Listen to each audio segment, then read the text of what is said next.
You're listening to FM 105.7 and AM 1340, WKGN Knoxville, and W289CU Knoxville, Fan Run Radio.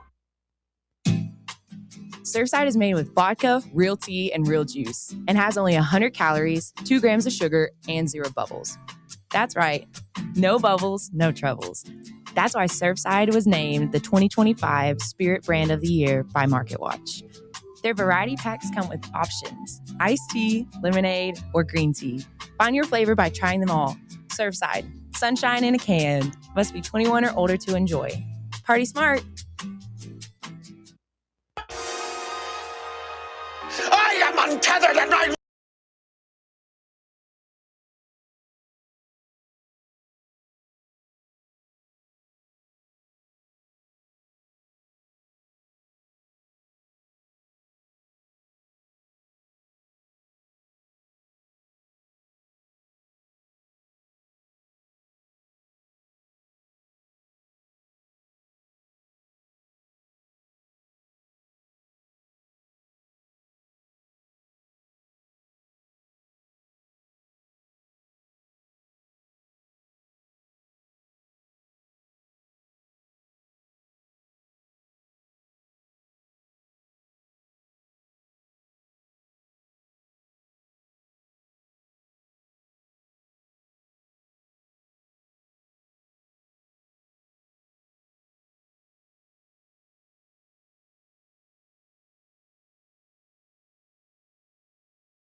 Back on the airwaves, coming at you live from the White Claw Hard Seltzer Studios. Oh, it's so good to be here this morning on this Tuesday, May 5th, a.k.a. Cinco de Mayo. John Reed, Cody McClure, Bad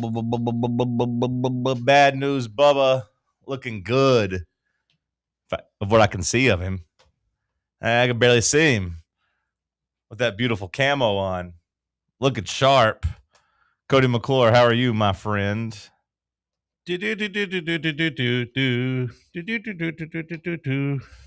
know exactly how a mariachi band's supposed to sound, but it sounds pretty close to me.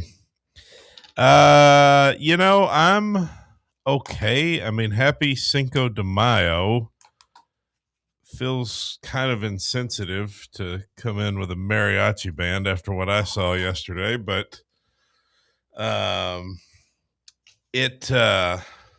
nonetheless, it is Cinco de Mayo, so I'm sure people will be happy and be celebrating today.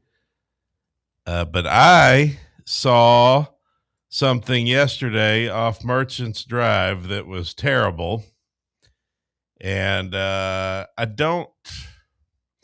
don't recall if I've seen this before. I've seen some bad things. Spit it out. What was it? A dead body in the road. Oh. Yeah. Oh. Yeah, it was pretty bad. Oh. I was trying to think back because I've seen some bad wrecks. I've seen some things that have happened, but have I ever actually seen someone lying in the road? Nobody, they weren't covered up at all? It was just body? Well, there was a tarp, but you could see the guy's legs sticking out. It was terrible. Obviously, with it being a local story, you never know who that could be. So thoughts and prayers to the family. If it could be one of our listeners. I mean, you never know. We can't afford to lose any listeners. Yeah, no, we only got like 11 left. Some guy on a motorcycle got just absolutely blasted.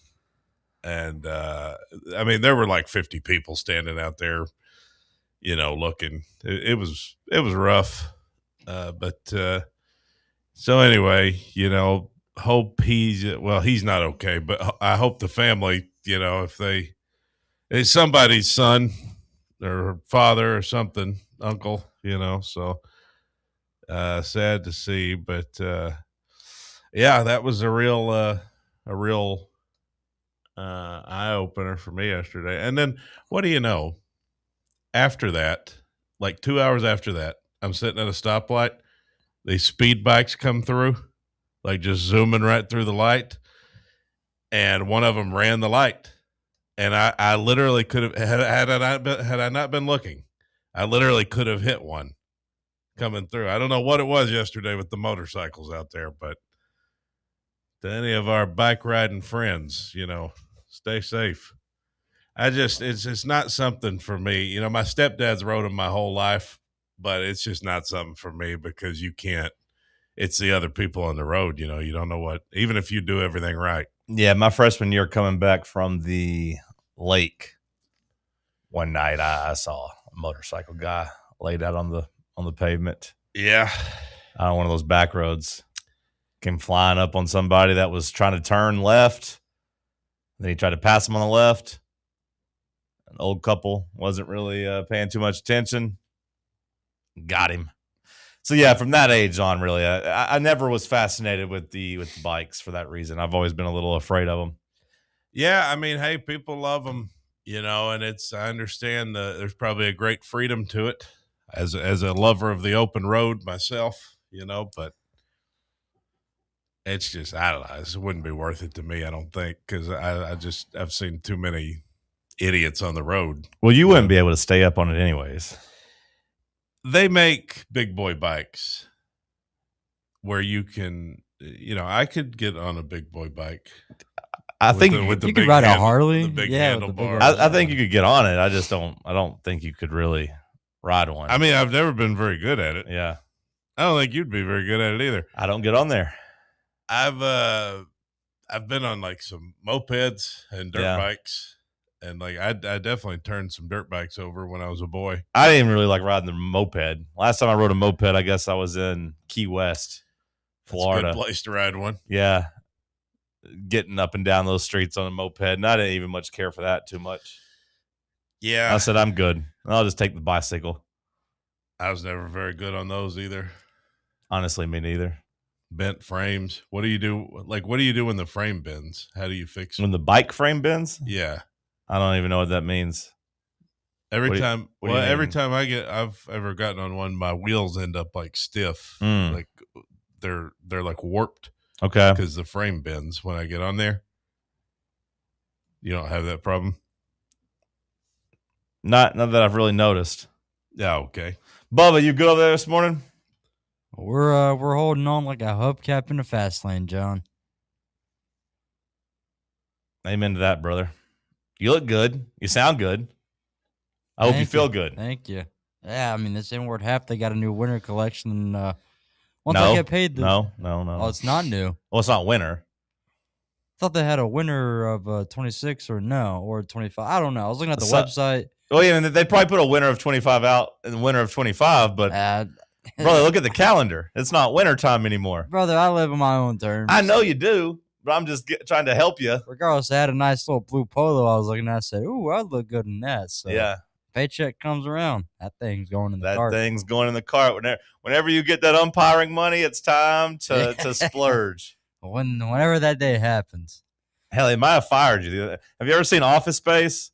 I have not, but I just really want to. That again. I did too. They might be treating you like Milton. They let you come out there and be around the kids, but you're not really getting paid. Bubba reminds me a lot of Milton. Hey, last night, pretty successful night. Let's go. Nobody yelled at you? No, it was very seamless. No one threatened to whip your ass in the parking lot? No. Good. Feel bad because, like, in our little shed, like, I guess they were telling everybody different times. So one of the players got there really early. And he was like, I was in there, just chilling. He just walks in there and just starts grabbing all this stuff. I'm like, hey, what are you doing? And then he starts talking about everything. And I was like, wow, this is crazy. I wonder about this kid's life. And then my fellow compadre showed up, and this man, you talk about me not open. I don't know if this guy should be out there, but hey. You should start just saying things to the parents to confuse them. Like if they give you trouble, if some dad is giving you a rough time at the mound or at the plate or where are you at? wherever you're at. In the world. If some guy's giving you a tough time, just start saying random things to him. Just make him think you're crazy. That's why his card broke down, man, because he throws like that. Yeah, just make him think you're like certifiably crazy. When he comes out there yelling at you, say, "Oh, it's because they're always here. That's why they're here. They got wings. You know they can fly." Yeah, just say things. Or just sound really depressed. Chicken can't be cooped up. But yeah, last night was You're much right. better than Friday. Dude. You're right. That was a bad call. Yeah. And my dad was right, too, and he said I would never amount to anything. He said I was a bad call. Yeah. My mom was right when she tried to go and get rid of me. Yeah, just a big, stupid loser. Yeah. Maybe try that, Bubba. See how they handle that. Nah, my goal is to just be tranquilo. Low key. You say drink tequila? No, I can't do that anymore. I'm not allowed to. You can't drink tequila out of a flask at the Little League game? Nope.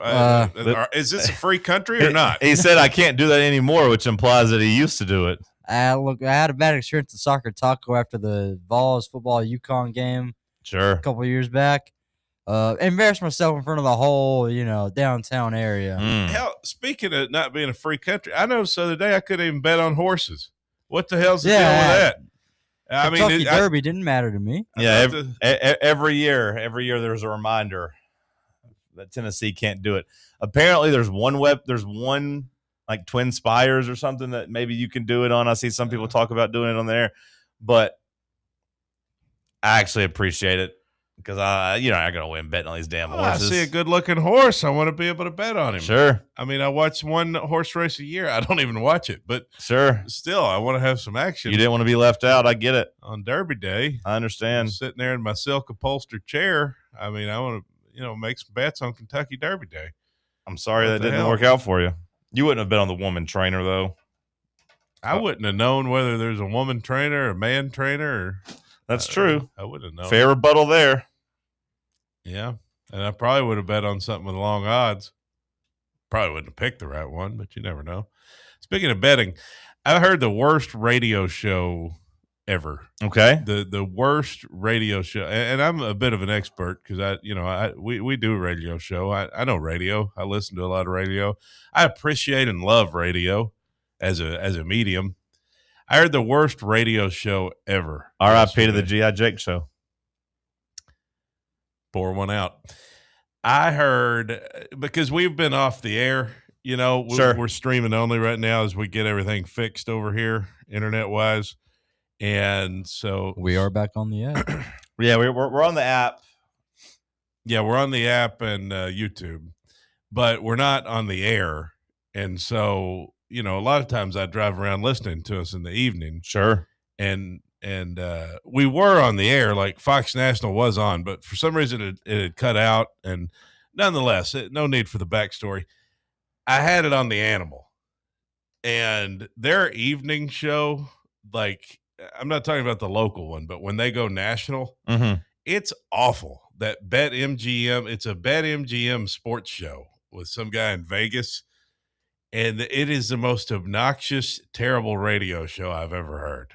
It's these two East Coasters that are just like so smug, that typical obnoxious East Coast guy. And their voices make me want to just... Intern Matty.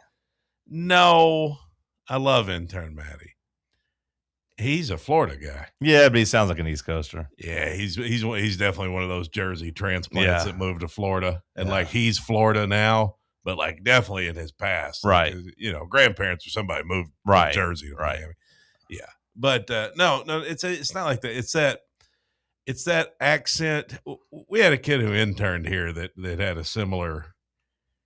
It's the pacing and the dialect. It drives me crazy. It's like you just have to listen to it.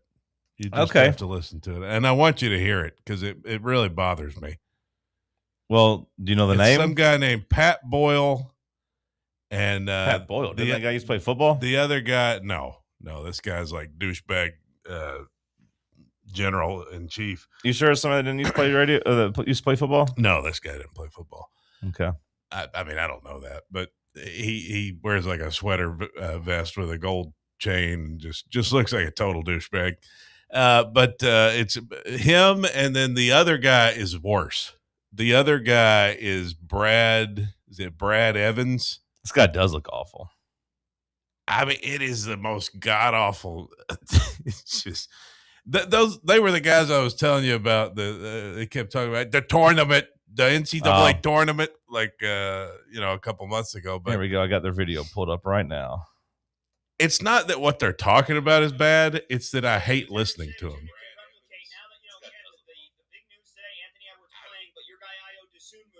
You hear this guy? Yeah, I hear him. Wait till you hear the other guy. I hate the other guy more. Pat is not. I don't hate him as much as I hate the other guy.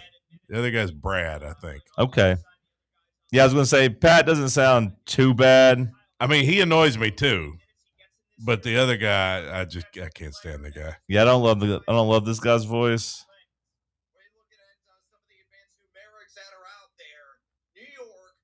New York. Yeah, I don't. I'm out. Once you listen to the guy talk for like 5 minutes, it's just like, it drives me insane. How did you feel being a meme yesterday? A meme? Yeah. What do you mean? Did you even see it? No. You didn't see I tweeted out a picture of you? No. Got 162 likes. Well, okay. What was it? It was a picture of you. Well, you didn't tag me. No, I didn't tag you. Why would you not tag me? I don't know. Tagging you wasn't the damn point. Let's see here. You Tony Soprano. Oh, when we landed Juke Harris. Yeah.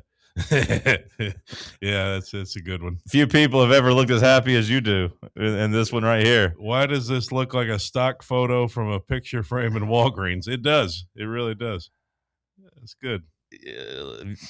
The big guy's as happy as he's ever been. Why is that such a good picture? Like focus wise and everything? Yeah. Like, we had that professional photographer at the tailgate that year, remember? Not particularly, but it was sponsored by the fake weed company. Yes. And they brought a photographer out there to take pictures of the tailgate for us. Oh yeah, that's right. I remember that now because they were trying to get me to they wanted to get everybody. They wanted to get everybody pictures of them smoking the fake weed, but nobody really wanted to. Well, that was just not the vibe for me on a game day. Yeah, it wasn't for most people. Yeah, but they also had a professional photographer out there, so that is like a legitimate professionally done picture. I cropped out the logo they had on there, the watermark they had on there. Oh, I'm sure they appreciate that. Well, what are you gonna do? It looks like I was getting ready to maybe shotgun a beer. You were about to shotgun a beer. You got your little Rolling Stones ring on right there, trying to poke a hole in it. Yeah, that's right. That's right. I got in a fight that night. That's the night you got your ass whipped. A fist fight. That's not the guy beat the brakes off of you. You know, that's one of the more insulting bits you do because I whipped that dude's ass. Where'd you tussle at? Emergency beer. Downtown. Well, we don't have to. We don't have to. It's gone now. Thank God. No, I liked emergency beer. No. Did you lose in bocce or something down there? No, it's a long story. The guy was this, being mean to him, kept calling him fat. The guy was said, "I'll show you fat," and then we were throwing cornhole, and the guy kept taunting me, just making comments like that, like fat comments. And I was like, "Do you want to make a move?" That's what I said to him. I said, "Either if you want to keep talking, why don't you come over here and make a move?" Or I think I probably went over to him. And then we stood there for a second and whatnot. And then he hit me in the face. And so we got in a classic, good old fisticuff, rolled around on the ground for a second. And then I got on top of him and started hitting him in the face. I whooped him. I whooped his ass good, Bubba. He was bleeding when I got up. Eyewitness accounts differ there, Bubba. Just and the reason he says that is because he knows it pisses me off, A. But B, is because if anybody even did say anything, which I don't even know. No, 100%. 100%. But if they did, it's because it was that guy's buddy. Yeah, either way, 100% someone did tell me that. It's because it was that guy's buddy. But make no mistake, that kid got his ass whipped. And that fence was warped. Yeah, Cody forever. Cody bit the fence. Every time we would walk by there for some reason after that, I'd say, "Hey, see where that fence is warped right there? You can still see my blood and some of my skin over there from where I got beat up." I don't, I think I lost a tooth over there. Yeah. I don't blame the guy though, because I've come to realize over the years, Florida, for whatever reason, always brought out the most emotion in me. Everybody was on edge, but we'd already won the game, so it was sad to see Vol on Vol violence, but it did happen. Bubba, send us a break. We'll come back. We'll talk some Tennessee basketball. Shout out to Rick Barnes giving us content for the last month in this transfer portal. It's a big reason why I like the transfer portal so much. Another reason I like it is because Tennessee's really good at it. We'll dive into it next. Drew Karras is a Vol, right at 11 a.m., just like we said. What are the odds? Bubba, send us a break. We'll come back and talk sports on Fan Run Radio. Can't get enough Fan Run Radio? Be sure to like and subscribe to our YouTube channel by searching for Fan Run Sports. What kind of day is it? It's a White Claw day. Grab a pack, grab your friends. Everything else in life can wait. Your friends shouldn't. Let's go. White Claw. Grab life by the claw. Please drink responsibly. Hard seltzer with flavors. White Claw Seltzer Works, Chicago, Illinois. Located in Knoxville's historic Old City, Barley's offers great food, live music, the best draft beer selection in town, and now your new favorite place to watch sports. Their indoor projector is perfect for any weather, and they've revamped their upstairs area with more TVs to take in all of the action. Their menu features hand-battered chicken tenders, juicy burgers, fresh salads, and the tastiest pizza in Knoxville. You can enjoy their happy hour drink specials daily from open until 6 p.m. Barley's Tap Room and Pizzeria. Welcome to Axle Logistics, where excellence isn't just a goal, it's an energy. As a leading third-party logistics company, Axle is powered by an award-winning culture built on a work hard, play hard mentality. Here, the drive for success is contagious and hard work never goes unnoticed. Whether you're just starting out or looking to level up, Axle Logistics is the place to launch your career.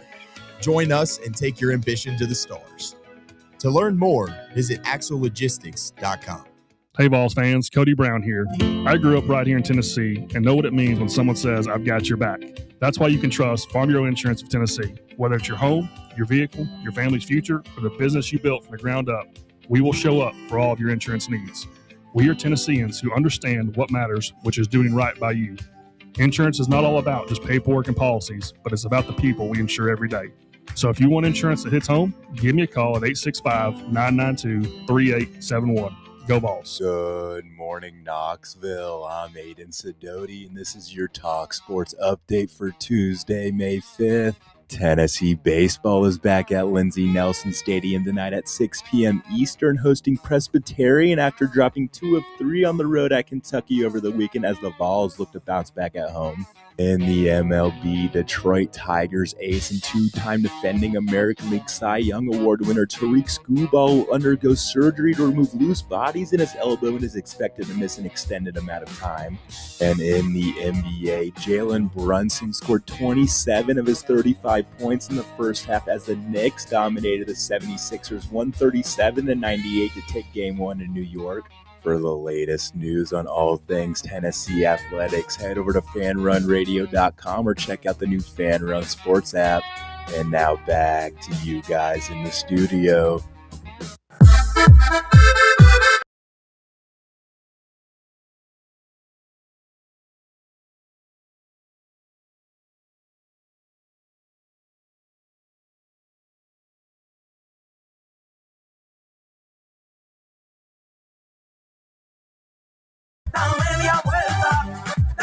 What a beautiful song. Makes me think of Fast and Furious, but also just makes me want to dance. You do anything for Cinco de Mayo, Bubba? Because I do. I've been looking forward to it all year. Not really. I had a great party last year. Been looking forward to it all year. Made the mistake a couple of years back where we went out for Cinco de Mayo. And, an hour waiting. It's like, fellas, what are we doing? Oh, no. We make reservations like a month ago. Dun dun dun dun dun dun dun dun. We're on the air. Let's go. We got a show to do. We're doing a show in here. You talking to me? You do anything for Cinco de Mayo? Talking to me? I was talking to Trevor. No, I heard you. You do anything for Cinco de Mayo? I don't think he knew we were back on the air. He didn't. So now he probably thinks I was being rude. He assumed that if you were out there in the lobby walking around, the radio show was still on commercial break, but it was not. It's fair for him to assume that. Yeah. Well, but he just figured that you weren't on your own clock, on your own time. I've never really liked Splenda. Yeah. It's very. I'll tell you one thing. It's not splendid. I'll tell you one thing. It's not as good as Sweet and Low. When it comes to the artificial sweeteners, I'll tell you what is splendid. Sweet and Low is the best. Juke Harris to Tennessee. How about it, Bubba? Big Juke Harris. Which apparently, pressure's on. What'd you say? Pressure's on. Well, leave it to you. Leave it to you to find the negative immediately to turn this into no excuses for Rick Barnes now. Pressure's on. But honestly, you're not wrong. And I would say that there's a big portion of the fan base that agrees, Bubba. So I do think it's fair to say that. This roster, you can argue about how loaded it is. You can argue about, I heard Jeff Goodman, that schmohawk, questioning the roster build, saying there's only one basketball. Got a lot of guys that want to score the basketball, but there's only one basketball. You can question that. What a Poindexter. You can point out that, Tennessee hasn't gone out and gotten any, elite defenders, that they focused on the offensive side of the ball. All those things are fine. But to Bubba's point, you can't really hide behind anything, because this seemingly, Cody, was the ideal roster for Tennessee to put together. And what I mean by that is Tennessee landed every person they were connected to. Well, that's what I was. There's nobody they wanted that they didn't get, other than you could say Tyler Tanner. Yeah, you can point to Tyler Tanner. You can point on, to Nate Ament returning, but those were both pipe dreams. Those were long shots. Yeah, of the realistic options, of the guys they brought on campus and recruited out of the transfer portal, they were able to get everybody they wanted. Rick Barnes and that staff and the money men laid out the vision, laid out the dollars. And to their credit, it does seem like asked about how many dollars it would take just to get them to shut it down to make sure that the roster was filled out. Unlike last year, where, you kind of got caught flat-footed. It seemed as if Tennessee was not going to let that happen again. To their credit, it does seem like they got everybody they wanted. I do think in today's era, the NIL situation where everybody transfers after a year and you put together an entirely new roster, the biggest question will be, and it'll be this way until they put some regulations in, is, can you get all these guys to gel together? Can you have a team? Because it's one thing to assemble a bunch of good players, but it's another thing for them to be a good team. I think the thing that gives me confidence in that is that I think we got the best coach you could ask for when it comes to that kind of stuff. You know what I mean? The culture and, Sure. and getting everybody in line and, following the same direction and not having a lot of locker room problems or anything like that. I think you got the best guy you could possibly have as your head coach when it comes to that stuff. So that's why I feel great about it, because the Kentucky fans are coping online. They're saying, it feels a lot like the team they had last year. So, you can't just assemble all this talent together, and it's not, it may not work. You just put a bunch of pieces together, and you got to fit them in the puzzle. And I think Kentucky fans are coping because they think that that's what they had last year. They had put a bunch of talent together, but it didn't fit right. Well, that's always going to be a fear, and you're not wrong by assuming that Rick Barnes and his staff will take care of it. But it's not 100%. Like that would be a fair concern for the Bubbas of the world. My God, there's so many of them. Handsome men out there just doing their best. The handsome men out there doing their best that are just a little skeptical. Peeping through that chain link fence at the school. When you hear a bump in the night in your house and you wonder, what was that noise? Those type of guys. Is that guy peeking through my window? Oh, what the hell? Steve, there's a man outside. If you do want to be skeptical, if you do want to straddle that line of negativity, defense, I would honestly say that, I saw some people pointing out like assists as well, like playmaking for others. Yes. And then like the putting it all together and getting the personalities to mesh and getting all these players to buy into the Rick Barnes mantra of INAM. It's not about me.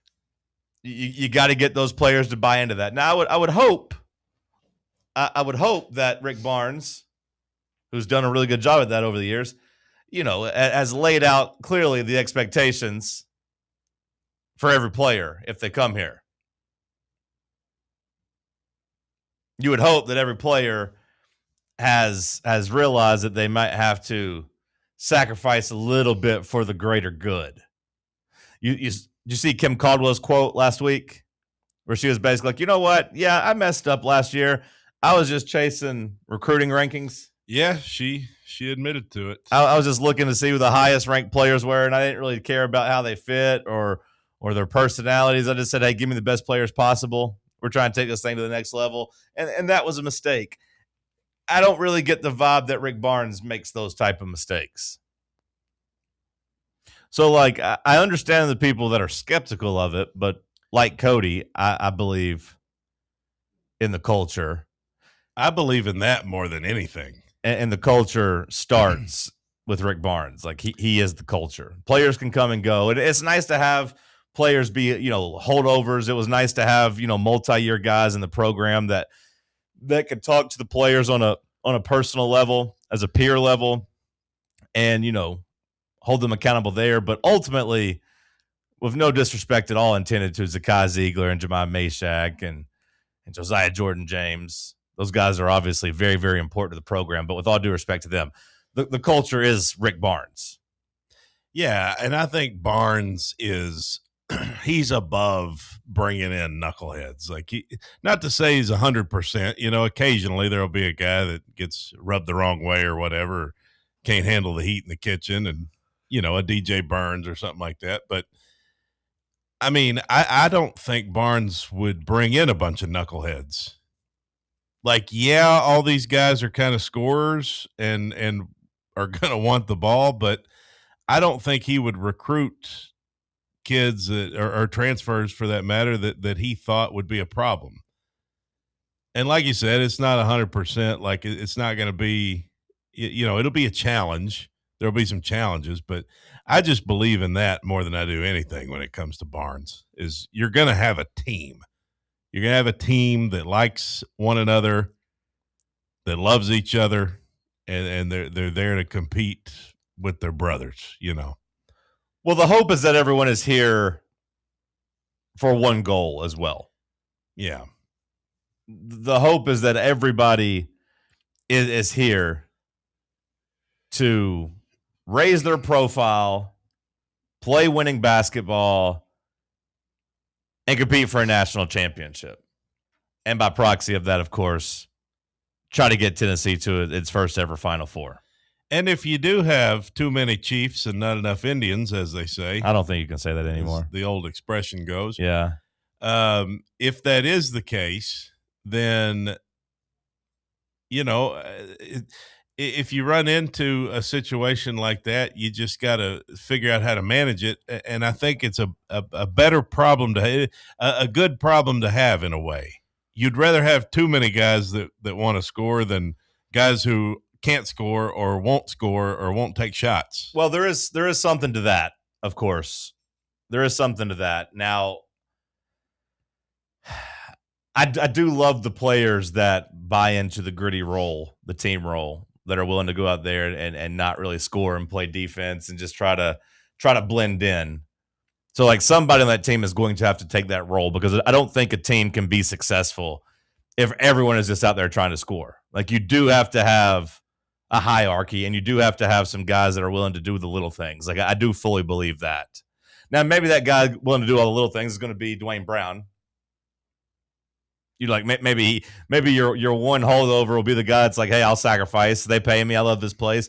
I'll go out here and do every little thing. I don't need the ball. I'll set screens. I'll dive on the ground. I'll rebound. I'll try to block shots. I'll do all this. Somebody's got to rebound. Yeah. I mean, that's for sure. You're going to have that. So, like, I do wonder, but the thing is, like, this team will have 5 months to find its identity before the season. And then, of course, you'll have the season to cultivate that and to mold and find new roles and find guys to step up. But the firepower that Tennessee has, it does feel like, Cody, is very intentional, right? It's very intentional that even Rick Barnes watched this team last year and said, you know what? I'm good. I don't want to do that again. That wasn't very fun playing where I had to basically beg guys to go out and score. I had Jacoby Gillespie who could go out and do it, but outside of that, I pretty much had to beg players to shoot and create. Which is crazy to think in the game of basketball. Sure. But that's not everybody's strength. And Rick Barnes talked about wanting more offense and really wanting to rely or not have to rely on just Jacoby Gillespie and Nate Ament like he did last year. Because if Jacoby didn't create and Nate wasn't there to be special, the offense didn't really do anything. He said, hey, I want multiple guys that could go out there and create some offense. And that lines up with what Hurley at UConn said, right? Hurley said, give me guys that play offense and I'll teach them how to play defense. That's Dan Hurley's motto. I want the most talented offensive players that I can find, and I'll coach defense. We'll get that right. But I can't coach a defensive-minded guy who doesn't have the ability to score at a high level. I can't coach him into being a scorer because I don't want to say you're born with it or not, but like it is a certain mentality and it is a certain skill set. Yeah, it's why people love Michael Jordan and Kobe Bryant. It's why those guys are regarded so highly and, kind of put on a pedestal sometimes, is because people love that killer mentality, that killer scorer, that dog. I mean, like you always say, LeBron James is a much better all-around basketball player. But some have criticized him over the years, saying he's not that same killer that Jordan was. People love that. If by some you mean Skip Bayless, okay. I would say a killer doesn't quit twice and take his ball and go home. I'm talking about playing basketball on the floor. That's neither here nor there. Playing basketball on the floor. You know what I'm talking about. Yeah, that's neither here nor there. But, like, you want the guys wired to that can go out and score. And Rick Barnes does seem like he has embraced that. And we'll see. We'll see if he can coach the defense up. The defense has been really good over the last, handful of years. Some would say the defense was really, I don't want to say crafted, but like elevated by Justin Gainey. And they wonder, how Tennessee will fare without Justin Gainey on staff, and wonder whether or not the defense will take a hit. Well, it took a little bit of a hit last year, even, for their usual standard. Sure, it was still, yeah. I'll sign up for last year if we can get that same, And I would even take a couple places lower, but like the 14th ranked defense. If Tennessee has the 14th ranked defense next year, I would say Tennessee would be in the Final Four. I would say Tennessee is a legitimate national championship contender if they can have the top 15th ranked defense. Well, ideally, you'd like to be top 15 in both. Like if you could be, 14th defensively and 11th offensively or something like that. I mean, I don't know what the cutoff is. It moves sometimes. Sometimes you need to be like top 20 in both. Sometimes people say top 30 in both. Either way, like, the offense, I'm confident, will be a top 15 offense.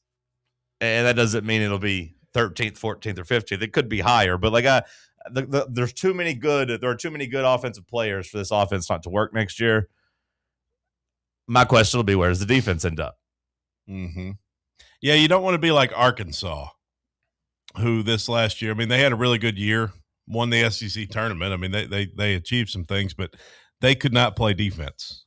That team got in a lot of shootouts and just relied on Darius Acuff to go get him a bucket, and he did most of the time. He's a great player, but I know it was kind of frustrating for them to not have any defensive ability.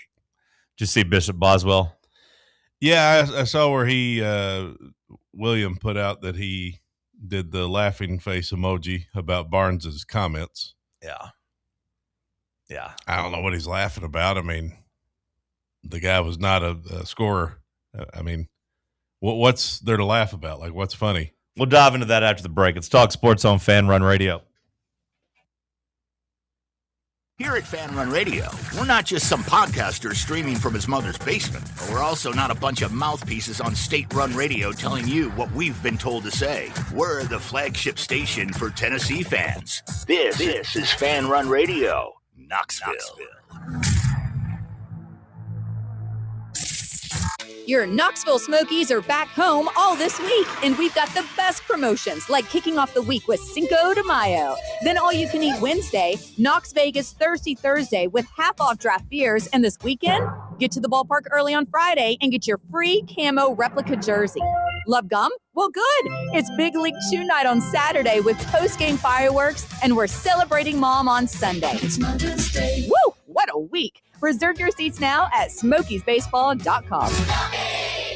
Okay, so we really need uniforms and equipment for this season. Can I trust you with that? Cool, I'll just order them online. What? Yeah, I'm going to hop online and I'm going to get them ordered. Hold up, that's not a good idea. We shouldn't just spend money on some random online retailer, okay? I mean, it seems pretty convenient. Trust me, it's a terrible idea. Let me simplify this for you. SM Athletics. Okay, how do you pronounce it? SM Athletics? They're the go-to for uniforms and equipment, whether it's for universities, high schools, youth leagues, you name it. So why wouldn't you rather go with professionals who can guide us through the process, design the perfect uniforms, and deliver the best equipment? Yeah, I guess that makes sense. What's the name again? SM Athletics. Right. It's definitely smarter to go with a company that emphasizes customer service, fair pricing, and, of course, excellent products. Exactly. So, yeah, I guess it's settled then. For uniforms and equipment for all sports, it's SM Athletics. Planning for spring at Lowe's means big savings on outdoor power equipment, and Lowe's knows nothing feels better than free. Buy one select Ego string trimmer, leaf blower, or mower kit. Get one select 56-volt battery free. That's up to a $299 value. Power through spring with Ego, the #1 rated brand in cordless outdoor power. Because Lowe's knows home improvement. Valid through 4/3 while supplies last. Selection varies by location. A brand built in Tennessee and born from the love of the game, Inward Half revolutionizes golfing comfort. Crafted by a former pro and dedicated enthusiast just like you, our luxury performance wear guarantees you stay cool and comfortable through every swing and every day. We're not just a brand. We've set out to create a lifestyle for those who understand that impeccable style and premium performance are a hole-in-one. Enjoy the walk-in with Inward Half. Are you thinking of buying a home but don't know where to start? Well, call VFL Josh Travis, your local mortgage expert with Foundation Mortgage, based right here in Knoxville. Whether it's your first home or your forever home, he'll keep the process simple every step of the way. To get started, visit mortgagebrokerjosh.com or call 423-312-9777 today. Foundation Mortgage Company, LLC is an equal opportunity housing company. NMLS number 1387311.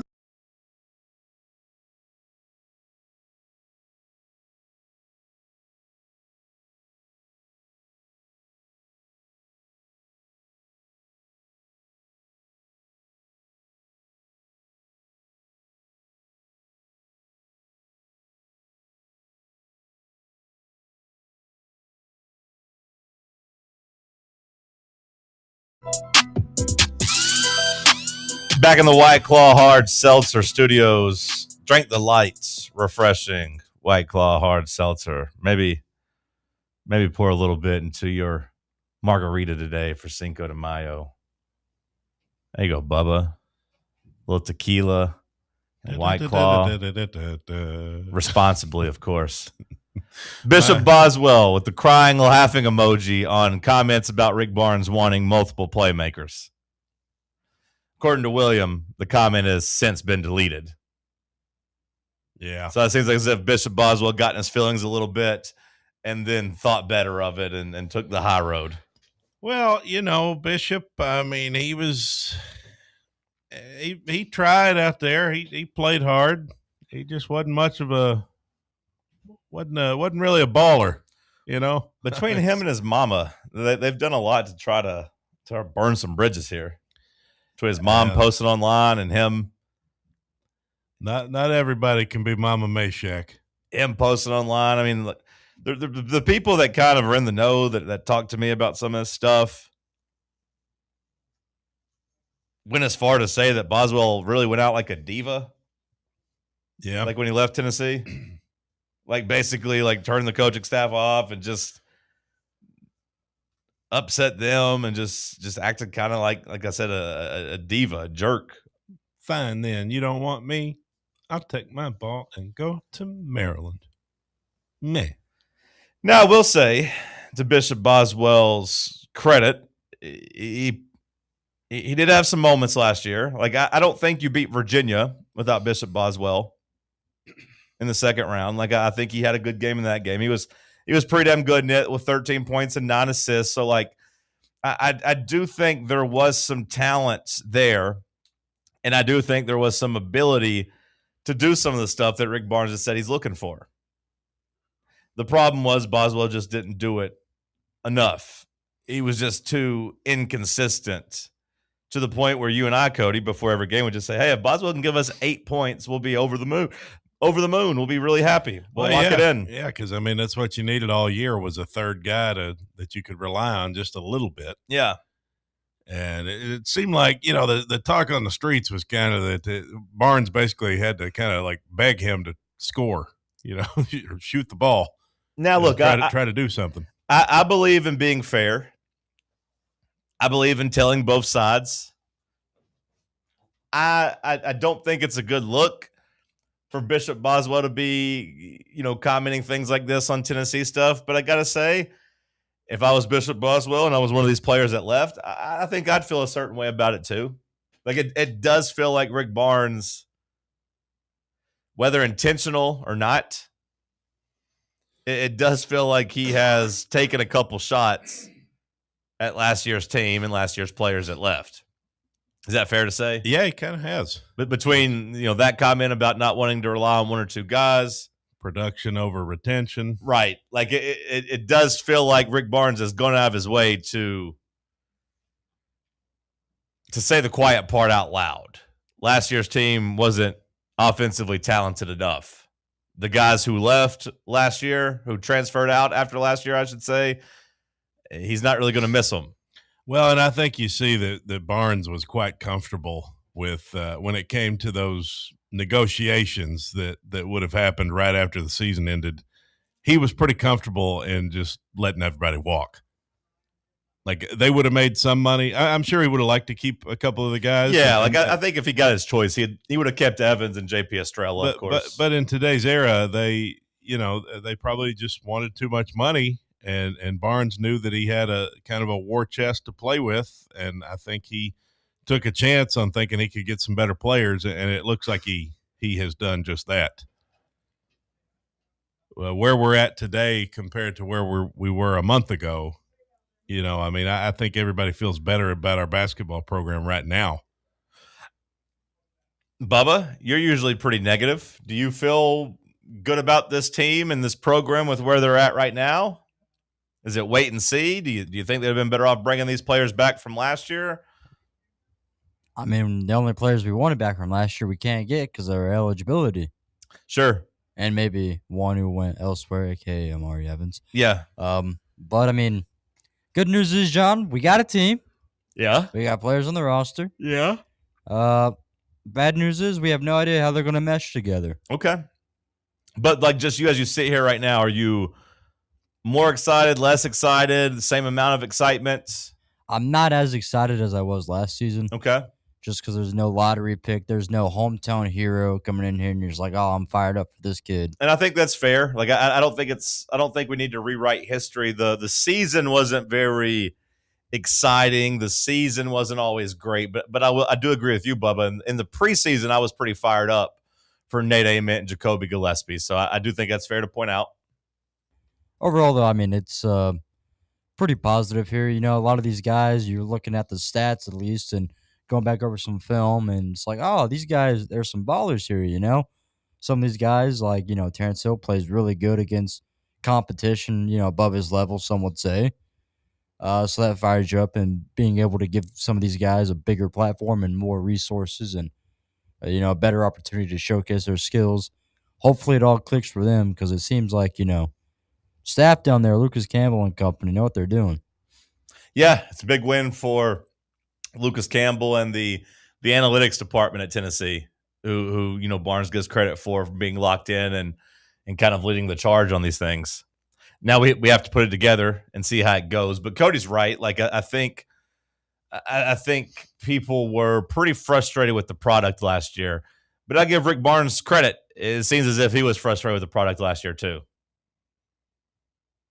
Yeah, he's making a real push, man, here in the twilight of his career.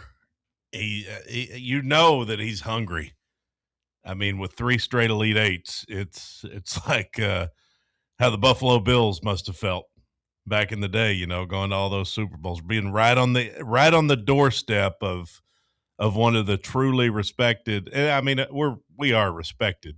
Rick Barnes is respected in college basketball, but you know, being in that next tier, that elite tier of upper echelon programs, he's right there. He's right on the doorstep, and he's done everything he can to kind of what's the word? Adapt, evolve with the game the last 5-6 years, and I'm proud of him, and I'm glad we got him on campus. He's clearly the best coach over there. And he's got that respect both nationally and locally, it seems. It does seem like Barnes.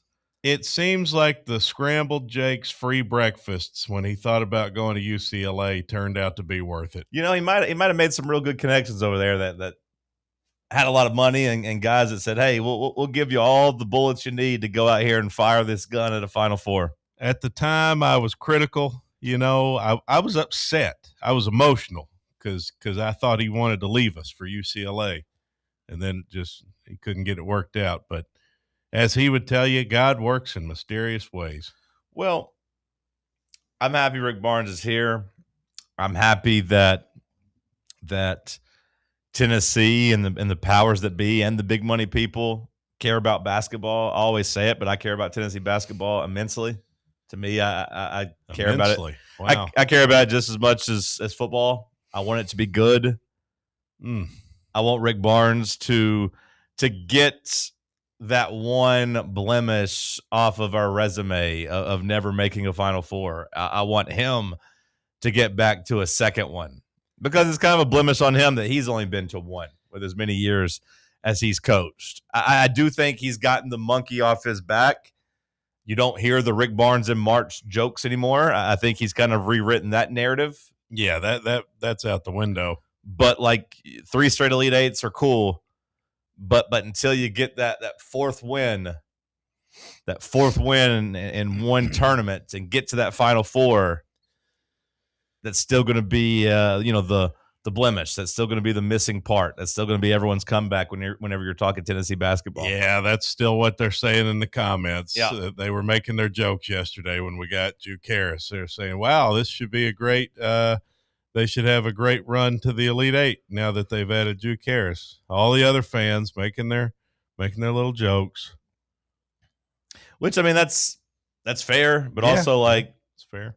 It's pretty good whenever all the other fan base is like, yep, another Elite Eight team. I mean, that. Yeah, like that's the bare minimum. Yeah, yeah, okay. Like that the Final Four insult does sting a little bit, but there's only a couple fan bases I'm going to hear it from, and not really any of them are in the SEC.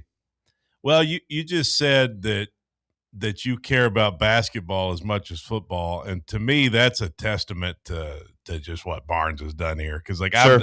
I've never been able to say that in my life. Well, I've always cared, football's king. But I give Bruce credit for that too, just because that also coincided with the football program not being very good back in the late 2000s. This year in particular, the vibe will still be different. like, to me, the football vibe is elite above basketball. But as far as the team expectation and actually being excited for the season, I mean, I'm right there with you this year. Yeah. And I've never been able to say that, really. Over on Caesars, I told you I'd keep you updated. Tennessee was 70-1 to win the title. No huge movement yesterday on there. You're still 30-1. Okay. Well, I'm glad you didn't let me know MGM, because I don't care what those guys say. That is the 12th best odds in the country right now.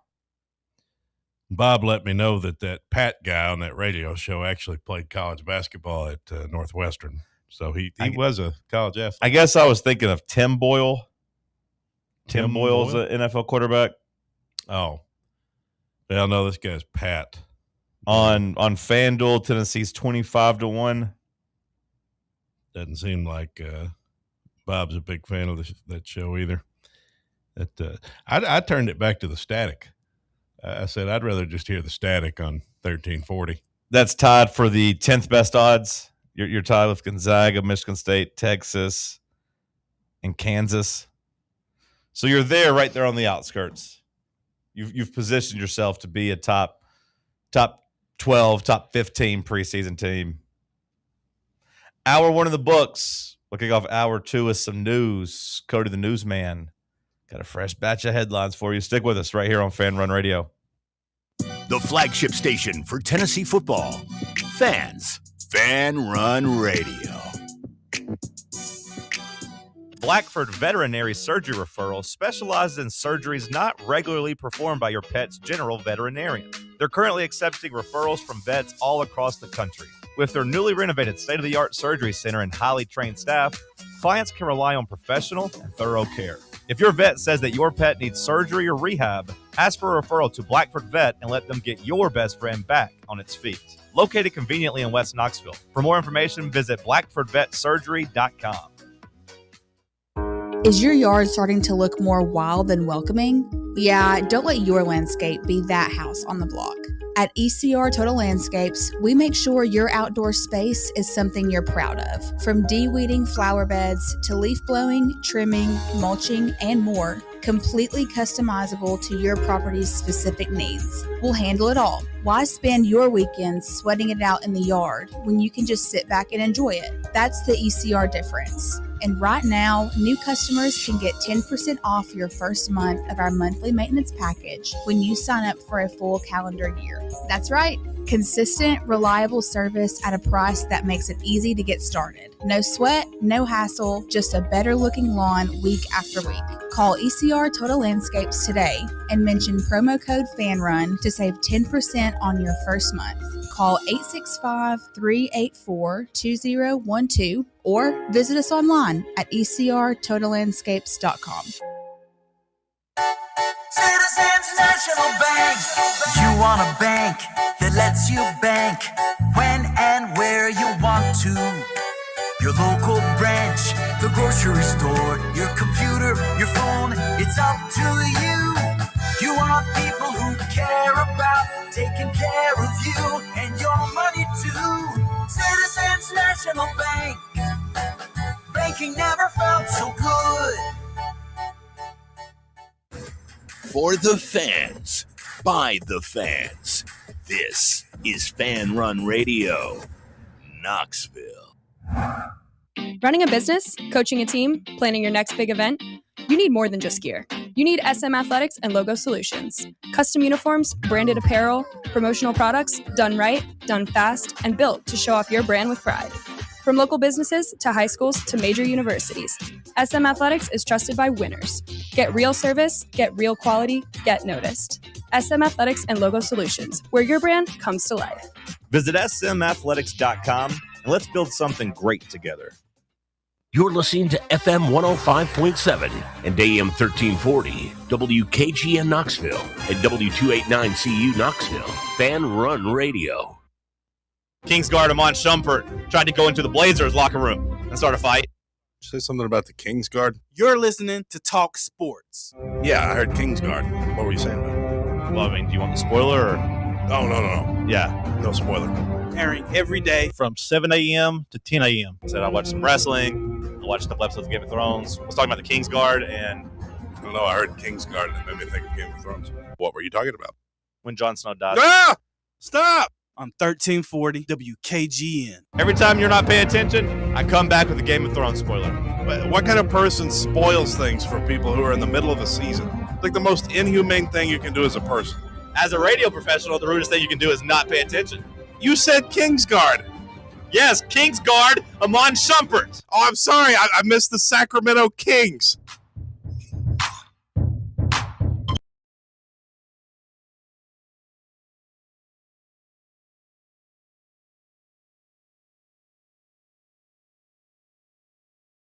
Seltzer Studios. Let's hit some headlines. What you got, Cody Mack? Thank you, John. Apparently, I don't know where Okinawa, Japan is. It's on the southern part, if you're wondering.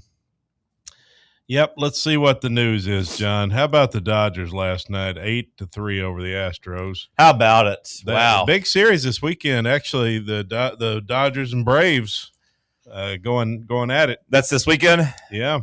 I believe that is so. a pretty good one. The Braves are absolutely on fire.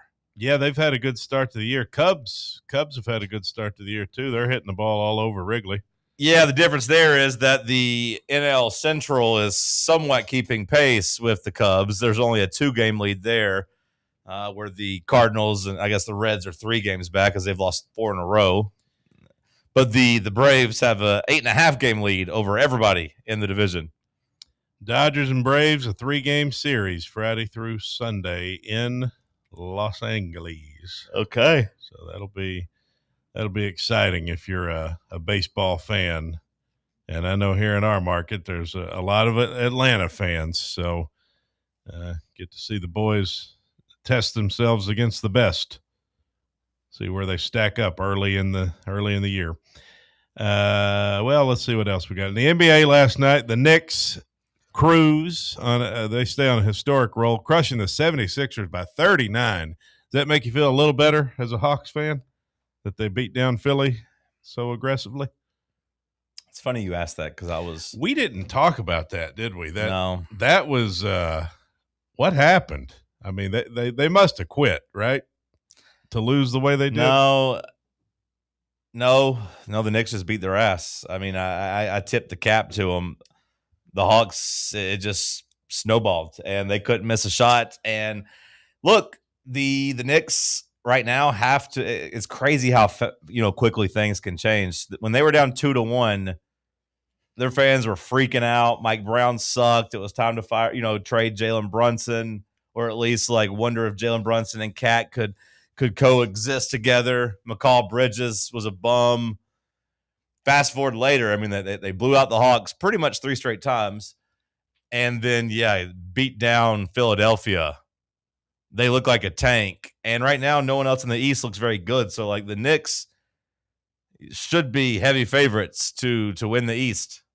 We'll see if they'll be able to actually do it. But either the Sixers or the Cavs and James Harden and Donovan Mitchell finally break through, or the Pistons. No, James Harden's not going to be there. So, I mean, kind of process of elimination, it does feel like it's the Knicks that should go to the finals. Wow. New York and L.A., Knicks and Lakers. That's going to be big. I don't think it's going to be L.A. I don't think it's going to be L.A., but, if you're the NBA, the Knicks versus the Thunder might be the only thing that could save that Thunder draw. Although I will say I watched a lot of the Sixers-Knicks game. I eventually turned it off in the third quarter, but that's going to be a very chippy series with a lot of toxicity. I'm not even sure how good of a TV product that's going to be even when the games are close, because it's just going to rotate between Brunson and Embiid flopping and just trying to draw fouls. Embiid, I saw where he was asking people to not sell their tickets. Yeah, he was telling Philadelphia fans, hey, if you need money, I got you. We need all you guys here. And if you're the Sixers, if you're Embiid, you feel like this is your chance too. If you can beat this Knicks team, you could win the East and go to the finals after a long career of Embiid kind of struggling and to win in the playoffs. Although I will say he's still not 100%, and I don't know if he's going to be able to guard Karl Anthony Towns. There was a couple of times last night where Towns either shot wide open threes because Embiid couldn't get out there to close out on him, or he blew by him to dunk the basketball. I don't think the Sixers really have a defensive answer for Katz or Brunson. The Sixers are kind of devoid of perimeter stoppers. So I think Brunson's going to be able to do whatever he wants to him. They'll have to have Embiid and Maxey just be otherworldly offensively to have a chance. Mm-hmm. Yes, Maxey. Well, meanwhile, in the West, Anthony Edwards' return propels the Timberwolves past the Spurs in Game 1. That was an exciting finish to that game. Did you see the end of it where the Spurs missed? They had an open look at a three to win the game, and they missed it. Yeah, we'll talk more about that after headlines. Yeah. Well, the headline here is that Minnesota stole Game 1, and San Antonio, despite a historic performance from Wemby. Did you see what he did? I got such a problem with that. 12 blocks? Yeah. Why you got a problem with it? Because his arms are so long? No, I feel like 8 of them were not real blocks. Maybe even like 10 of them were not real blocks. Well, he racked up an NBA playoffs record, 12 blocks Monday night, and also scored 11 points with 15 rebounds. It seemed like vast majority of them were missed fouls or missed goaltends. Now, he got a couple good ones because he's got long arms and blocked some shots clean, but the refs, the benefit of the doubt they give him around the rim is crazy. And I get it because he's an alien. So, like, when somebody shoots around him at the rim, you're going to assume he's going to block it. But so many of the replays show that he actually just fouled or got a goaltend when the ball was he just got a good whistle. He got a really good whistle last night defensively, although offensively he struggled quite a bit. I guess if there was one guy out there that should be able to somewhat guard him, it might be Rudy Gobert. Like, Gobert able to somewhat stay with him at the perimeter, and of course is pretty long and strong down there himself in terms of protecting around the rim. And then whenever they took him off the court, Julius Randle did a pretty good job of just being physical with Wemby, embodying him out there. Has Rudy Gobert been a defensive MVP? Yeah. Okay. You mean defensive player of the year, but yeah, he has been. So I want to say is about as elite as it comes. I want to say he's won 4 of them. Really? I didn't know that. Yeah, I want to say he's won 4. So he's the best defender in the game. He's been the best rim protector for sure. And that's what I'd like to see is him against Wemby. Well, that's what you're seeing in this series, and Gobert, I guess I should have watched. Yeah, if you want to watch it, if you want to see it, just turn it on. But he did a pretty good job of guarding Jokic, and now he's turning around and doing a pretty good job, at least through one game, of guarding Wemby. Now we'll see, because Wemby, I believe, was 0 for 8 last night from 3. It's like he didn't shoot the ball very well, which makes him a little bit easier to guard. He said he used too much energy on things that didn't help the team. By trying to block so many damn shots. We didn't need 12 block shots, brother. We need you to score some points. You went 5 of 17. Again, 0 for 8 from 3, and you scored 11 points. We need a little bit more help there. Well, at least he's out there playing defense. But I do got to give a shout-out to Mike Conley. Shout out to Mike Conley, who, was kind of cast aside by the Timberwolves. They traded him at the trade deadline. Then the team they traded him and then bought him out, so he was able to return. So they brought him back. He was in the starting lineup last night as the Timberwolves were pretty banged up. He had 4 big threes and just still a team, at least a starter best, positive 13, plus 13, just steady. A really underrated career he's had. I love Mike Conley. It's still so pretty watching him shoot that left-handed 3-point jump shot.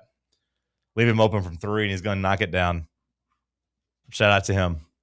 Wemby becoming just the 3rd player to ever log a triple-double with blocks after Andrew Bynum and Hakeem Olajuwon. Yeah. The great Hakeem. Hell, it took him until the last minute, though, to get the triple-double. He got a dunk with a minute left, down 6. Oh. To get his 10th and 11th points. He only had 9 up until that point. Well, with the Rivals Top 150 recruiting rankings updated for Monday, that Rivals updated this is college basketball, their Rivals 150 high school rankings. The Vols end up with 3 guys in the top 150. Chris Washington, number 47, the 4-star forward. Ralph Scott, number 71, 4-star forward. And Manny Green, number 142, 4-star guard. So we've talked all about the transfers Tennessee basketball will be getting, but also some pretty talented freshmen too. And I'm excited. I, for one, am excited about this 7-foot Nigerian that they may add, Favor eBay. That's who I'm looking forward to. Yeah, no, that'd seeing be what they can do with him. That'd be a nice addition and a nice project. Although I don't know if he would be a project. Tennessee might have to throw him out there and get some minutes from him. Well, Neyland Stadium has begun transitioning to a baseball stadium ahead of the Savannah Bananas arrival, as they will be here the week of it's actually Memorial Day weekend. Oh, okay. May 23rd at Neyland. There's some photos here from credit to Jason Baum, the Executive Associate Athletics Director of Brand Advancement / Chief Communications Officer for Vols Sports. What a title there that Jason Baum has. You can see them beginning the work in there with the dirt, getting the playing surface transitioned to a baseball field. Are you going to go to the Savannah Bananas game at Neyland Stadium? No, that's not something that I would be interested in. But is that something you think that Uber you'll make a lot of? Well, that's the hope. Lot of cheddar there. That's the hope. Anytime you have an extra 100,000 people in town, Yeah, that's fair. I guess I was just thinking maybe if it was like kids. Say that again, Bubba. I hope Cody likes kids in his car. No, I really don't, but I'll deal with them for the money. I guess I was just thinking like that pretty much everybody going is like going for family fun. It's like they're driving themselves. They're not really getting wasted and Ubering, but you'll still have plenty of people doing that. Yeah, you're right about that. It's the same reason I always say I prefer a country concert over like a pop concert or an old rock show, just because country people drink. You're right about that, and that it won't be like Luke Combs weekend, but it'll still be just having that many people in town. It'll still be significant, and it's not all families and kids. I imagine there's a lot of young couples. No, there will be, but I just picture like a family of four. I get the whole place filled out with family of fours. Well, it's hard for a family of four to afford anything these days, but that is true. I see what you're saying. Florida head coach John Summerall, on being bowl eligible in year one, he says, "We better be, or I'll be on top of the stadium getting ready to do something stupid." Is he implying that he'll jump off and end his life? I guess so, yeah. That's kind of funny. I gotta say, I don't hate this guy so far. He likes to crack a joke or two. Yeah, some of it's cringe, some of it's forced, but so far I don't find him to be very hateable. We'll see. Maybe that's because Florida's no longer like a yearly rival. Maybe it's because they suck at football for now. Maybe my tune will change over the years, but as of right now, it's going to be weird to me not playing Florida and not having that negative energy. That it just first time in my life. Is that accurate? Yeah. I mean, I know we didn't back in the day. We didn't used to play them every year, but since the 90s, well, at least since I remember, yeah. At least since I remember, I don't know if we played them in. We played them in 90, 91, 92, 93. Yeah. We did. It's going to be a little weird, man. It's going to be a little weird. Same with Georgia. Georgia feels like a local rivalry that kind of needs to be preserved to me in a way, just because Athens is so close to here. 3 hours, 4 hours. It's going to feel weird. Yeah, but I will say that those, you mentioned it, but I agree. Those weeks do kind of bring out the worst in us. Well, speaking of bringing out the worst in you, that's what happened to Gino Auriemma in the women's tournament. Oh, God, what's he doing now? The competition brought out the worst in him in that little spat with Don Staley. Well, he's still talking about it, and he said he just feels dumb. Gino saying he feels dumb. He feels dumb? Yeah. Well, that's good. I hope it is actually eating at him. I don't know why this is still a story, why people are still asking him about it. But yeah. He said, I guess he said this recently this week, though. He was reflecting on it. He said, "I just feel dumb for the way it played out. We're all human. We all do dumb stuff, but I just feel dumb." And Trinidad Chambliss, another college football note for you here. He spoke with Chris Lowe on Lane Kiffin's departure for LSU, said it was very weird. It was a weird process, him leaving right when we were getting it ready to have a chance to play for everything we had worked for. And me coming from Ferris State, our coach was there for the longest, and he'll retire there. I guess I wasn't used to something like that and used to that situation and how he handled it. No hate or any less love for Coach Kiffin. He gave me a great opportunity to come play football, and I'm grateful for that. Well, that's good. Maybe a little bit less love, given the first paragraph there. I mean, for Chambliss, he saved you. He gave you a life. He made him somebody, didn't he? Yeah. I mean, if he wouldn't have came and got him, who knows what would have happened. Yeah, looks like we got a new list from Rolling Stone here, the 100 greatest guitar solos. Let's see what this is. What would be your number one? I don't know, brother. Freebird. I mean, I imagine Freebird's going to be ranked pretty high. I'm watching a video. Whoa, number 19. I'm watching a video of Max Gilbert missing this kick against Georgia right now. Freebird number 19. It really was never close. I bet Layla's up there high. Layla, that's a great. What a terrible solo. kick. What a terrible idea for Josh Heupel just to say, hey, let's run out this 40-yard field goal. Oh, my God. We should have went and got – if he wouldn't have been holding Joey Aguilar's hand, we maybe would have won that game if he'd have let him throw the damn ball. I'll just give you the top 10. Number 10, The Beatles, While My Guitar Gently Weeps. Number 9, Funkadelic, Maggot Brain. Oh, yes. Maggot Brain. Number 8, Steely Dan's Kid Charlemagne. Number 7, Stairway to Heaven. Number 6, Chuck Berry, Johnny B. Good. Number 5, Van Halen, Eruption. Number 4, Pink Floyd's Comfortably Numb. Number 3, Hotel California. Number 2, Jimi Hendrix, Machine Gun. And number 1, Prince's Purple Rain. How about that? That's the Rolling Stone top 10 list of guitar solos. Did people just quit playing the guitar in 1990? Kinda. I mean, no, but that's kind of what you're saying is kind of true, though. Everything just, I think, gets lost in the shuffle now when it comes to people playing guitar music. Okay, yeah.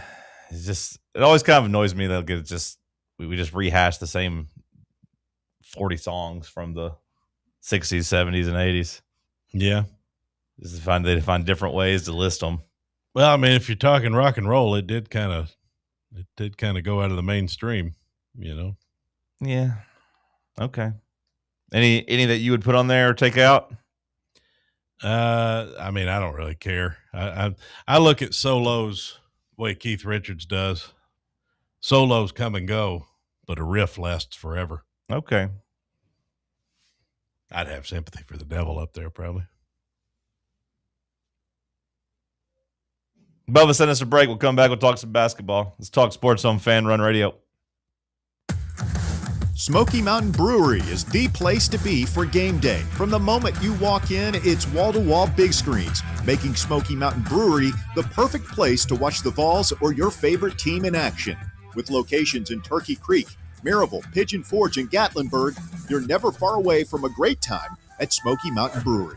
Try one of their world-famous microbrews like Black Bear Ale, Mountain Light, or Cherokee Ale. Juicy burgers, wings that bring the heat, and delicious handmade pizzas made with hand-tossed crust from the freshest ingredients and their own special sauce from a secret recipe, topped off with hand-grated cheese and farm-fresh toppings. And don't forget, those famous microbrews are also available in kegs for your next party or in 6-packs and growlers to go. So grab your crew and head to Smoky Mountain Brewery and tell them Fan Run Radio sent you. Smoky Mountain Brewery. Eat local, eat good. Vol fans, reimagine your home at Broadway Carpets and Flooring for any remodeling or building needs. With a variety of carpets, rugs, hardwood, vinyl, and stone, Broadway has all the flooring and installation options you're looking for, including pet-resistant products like Pet Perfect Carpet from Shaw Floors. Visit their showroom in downtown Knoxville or the location in West Knoxville located on Kingston Pike near Pellissippi Parkway today. Your tax refund belongs to you, not an identity thief. Over $6 billion in tax refunds were flagged by the IRS for possible identity theft last year. If you're in a bind this tax season, LifeLock can help. They monitor and alert you to identity threats you'd miss on your own, even if you're careful with your personal information. And if you do become a victim of tax-related identity fraud, LifeLock has U.S.-based restoration specialists ready to help solve your identity theft issue. Plus, all LifeLock plans are backed by the $1 Million Protection Package, meaning LifeLock will reimburse you up to the limits of your plan if you lose money due to identity theft. Let LifeLock help protect your financial info, so all you have to worry about is what you do with your tax refund.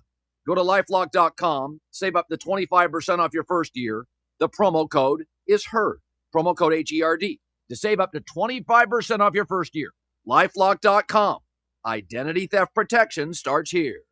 Your Knoxville Smokies are back home all this week, and we've got the best promotions, like kicking off the week with Cinco de Mayo. Then all-you-can-eat Wednesday, Knox Vegas Thirsty Thursday with half-off draft beers, and this weekend, get to the ballpark early on Friday and get your free camo replica jersey. Love gum? Well, good. It's Big League Chew Night on Saturday with post-game fireworks, and we're celebrating Mom on Sunday. It's Mother's Day. Woo! What a week. Reserve your seats now at SmokiesBaseball.com. Good morning, sports fans. It's Aiden Sidoti with your Talk Sports update. Tennessee senior pitcher and two-time SEC Pitcher of the Year Carlin Pickens made program history Monday night, going #1 overall to the Carolina Blaze in the 2026 AUSL College Draft. In college hoops, Wake Forest transfer Juke Harris, the top player in the transfer portal, committed to Tennessee on Monday after averaging over 21 points per game as a sophomore last season for the Demon Deacons.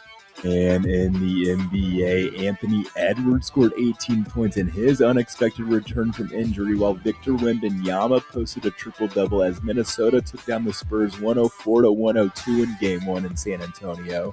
Hey, John and Cody, is this the most anticipated you've ever been for a Tennessee basketball season?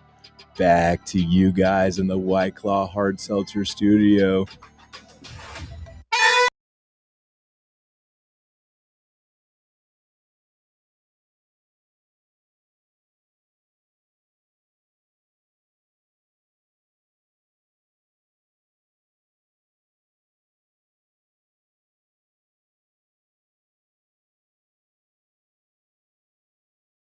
Yes, Aiden. We Cody said it was his, or at least one of.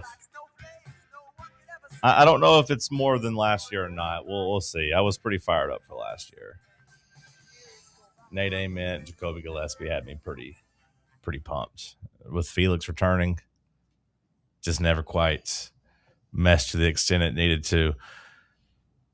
The Minnesota Timberwolves, though, Cody, you didn't watch any of their surprising victory. Does that mean that you didn't bet on it? Does that mean you didn't hit a parlay? I watched the end of it. Okay. But no, I was busy. I haven't been as locked into the NBA in the last last few days. The money's ran out. No, it's just I've been busy. I've had a lot going on. Oh, I've just been busy. It's that time of the month, as they say. Huh? When the rent's due. Oh. What do you think I was talking about? I don't know. Weirdo. When I hear it's that time of the month. Men can't have periods.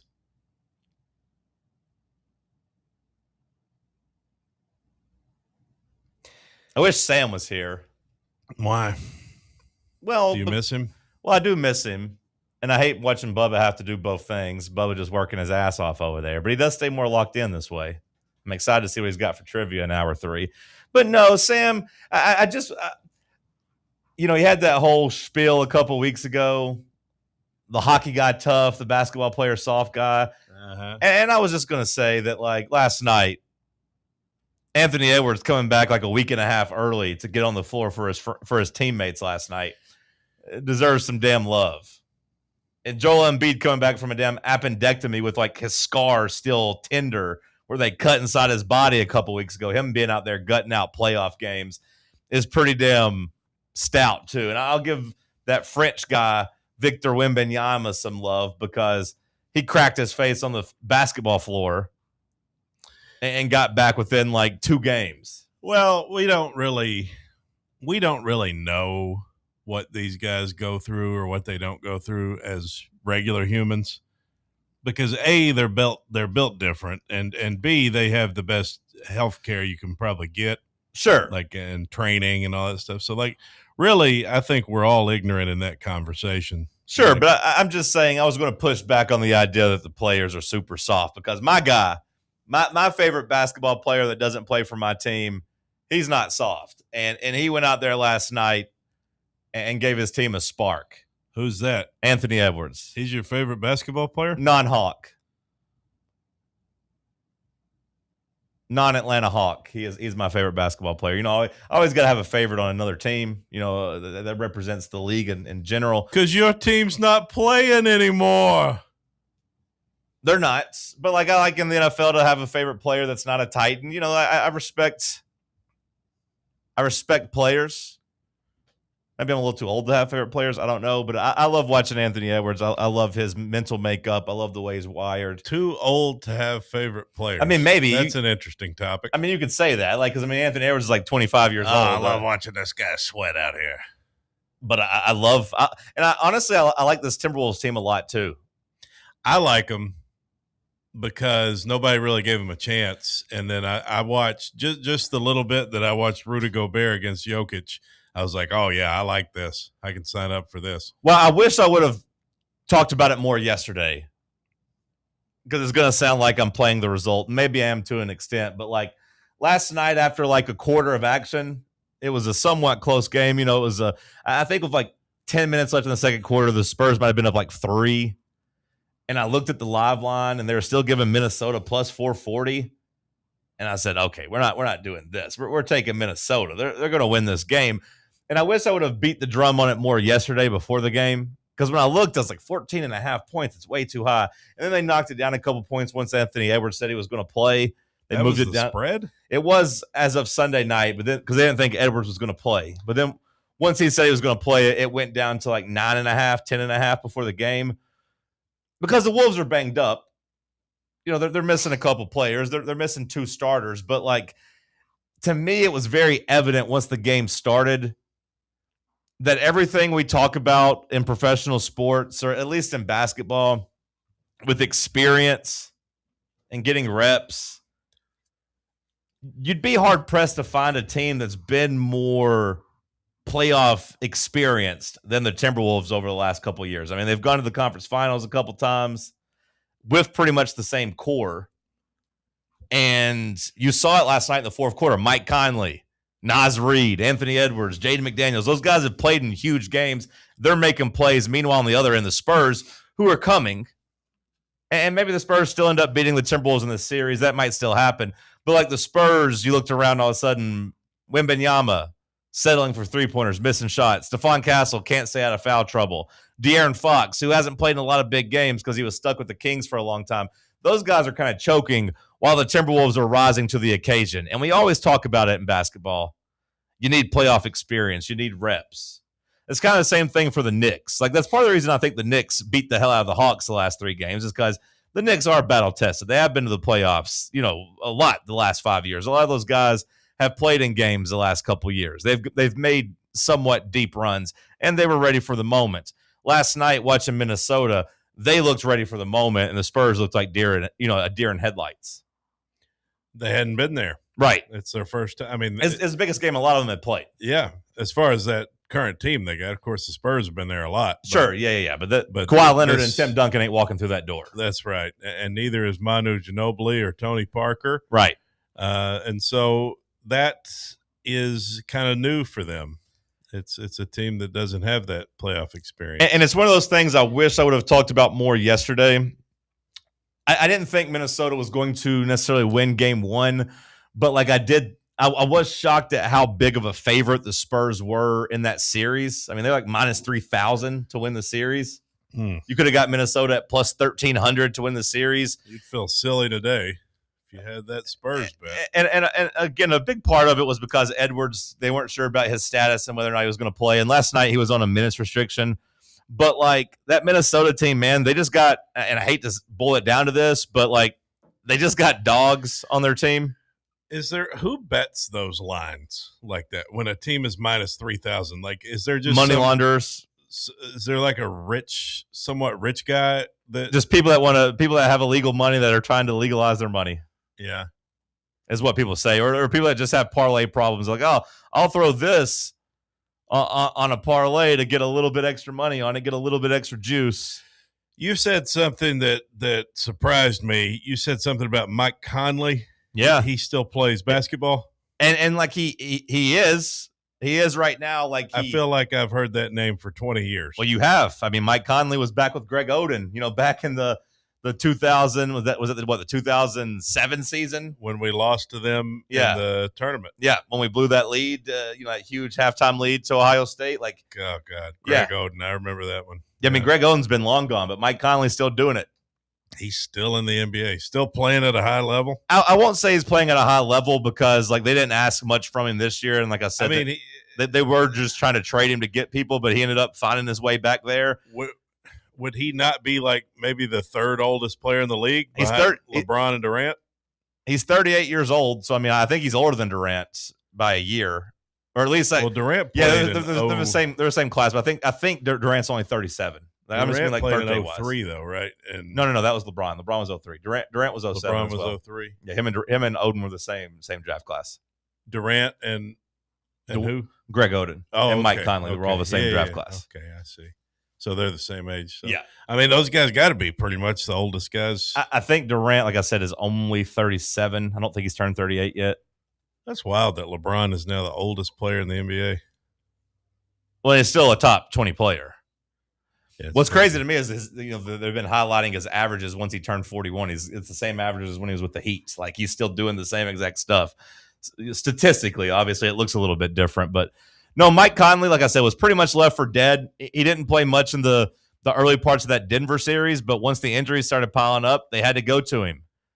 And last night, he had to start, and they wouldn't have won that game without him. He hit some really, really big shots. And like I said, he's just another guy who knows how to play basketball, who knows how to handle the moment. Think about this. This must be an anomaly. LeBron James is probably the only guy ever to be both the youngest player in the league and the oldest player in the league. Yeah. Because at one point in his career, he would have been the youngest guy in the league, right? I would think so. Yeah, being, coming 18. out as – yeah, I mean, I don't know if any other high schoolers got drafted at that time. But he was definitely like, every benchmark, he was the youngest to score 5,000 points. 10, and now he's the oldest. Yeah, I mean, it just keeps going. I mean, he just does it, his longevity. That's pretty wild, though, to span that many years. Yeah, and yeah. Set all the records as a youngster and then set all the records as an old man. Like, that's quite a vast it's really crazy. Now the series odds have drastically changed. I told you they were minus 3,000 before the series. Yes, the Spurs are minus 186 now. Imagine being some idiot that made that bet. I wish I would have sprinkled a little bit on Minnesota plus 1,300. Like I said, I didn't think they'd win the series, and I'm still not sure they do, but they got guys that are battle tested that are going to put the Spurs through hell. I could see a guy making that bet who's like a rich guy, but not a smart rich guy. Yeah. Like, because smart rich guys would never do something dumb like that. I'll just put $30,000 on it and win a free $1,000. Yeah. Like some idiot that's just got some money he can throw around. Yeah. I saw a tweet this weekend and it has kind of summed up the playoffs. And it definitely summed up last night. I think it sums up perfectly this Minnesota team. It was after Jokic lost. Done with spreadsheets, done with advanced stats, done with anything that involves a formula. Basketball is about who's a bitch and who isn't. Who said that? It was just a random tweet of somebody. I like that. But yeah, I just said basketball is really just about, who can rise to the occasion. Who's got it in their guts, who can make big plays. And I do think this Minnesota team perfectly embodies that because Anthony Edwards is a dog. Jaden McDaniels looked at Denver, looked at Jokic, called all of them out by name, said they're bad defenders, said they're going to the rim, and they did it on Jokic. Wemby blocked a lot of shots, but you know why he blocked so many shots? Because Minnesota looked at him and said, yep, we're still coming to the rim. We're going to make you block it. And They asked Terrence Shannon Jr., who's one of those young guys. You maybe remember him whenever he played at Illinois, and Tennessee had to play him a couple years ago. I think it was the Dalton. I only Connect. remember all the foreigners. I think it was Dalton Connect season. He was the one that kind of got wrapped up in a sexual assault, but he ended up beating the charge on that, getting exonerated. If his name didn't end with an SIC, if his last name wasn't something Sitch, I don't remember him. Well, he said that they asked him after the game about Wemby and about how, what threat he poses as a shot blocker. And he said he's going to have to block it every time. I ain't going to stop going downhill. And I told him that when he said a little something to me after he blocked my second shot. He's going to have to block it every time, man. And I know he ain't going to block it every single time. I'm going to dunk on him. Like So he's going in anyway, yeah, you might say. Well, no does not mean no in this instance. But, like, I do think Anthony Edwards or Terrence Shannon Jr. is going to pipe one on Wemby before the series is over. They're going to catch him one time with a big dunk because they're going to fly in and challenge him. That would be a career moment. Like, I would hang that on. Like, imagine if you dunked on that guy, you could hang that. Like, at the end of your NBA career, that you'd have that in a frame. I wish we had a fully healthy Anthony Edwards to really test it out. But Shannon last night, it was just going at him nonstop as well. Like, I don't know if the Wolves got enough players. I don't know if they're going to be healthy enough to actually win this series.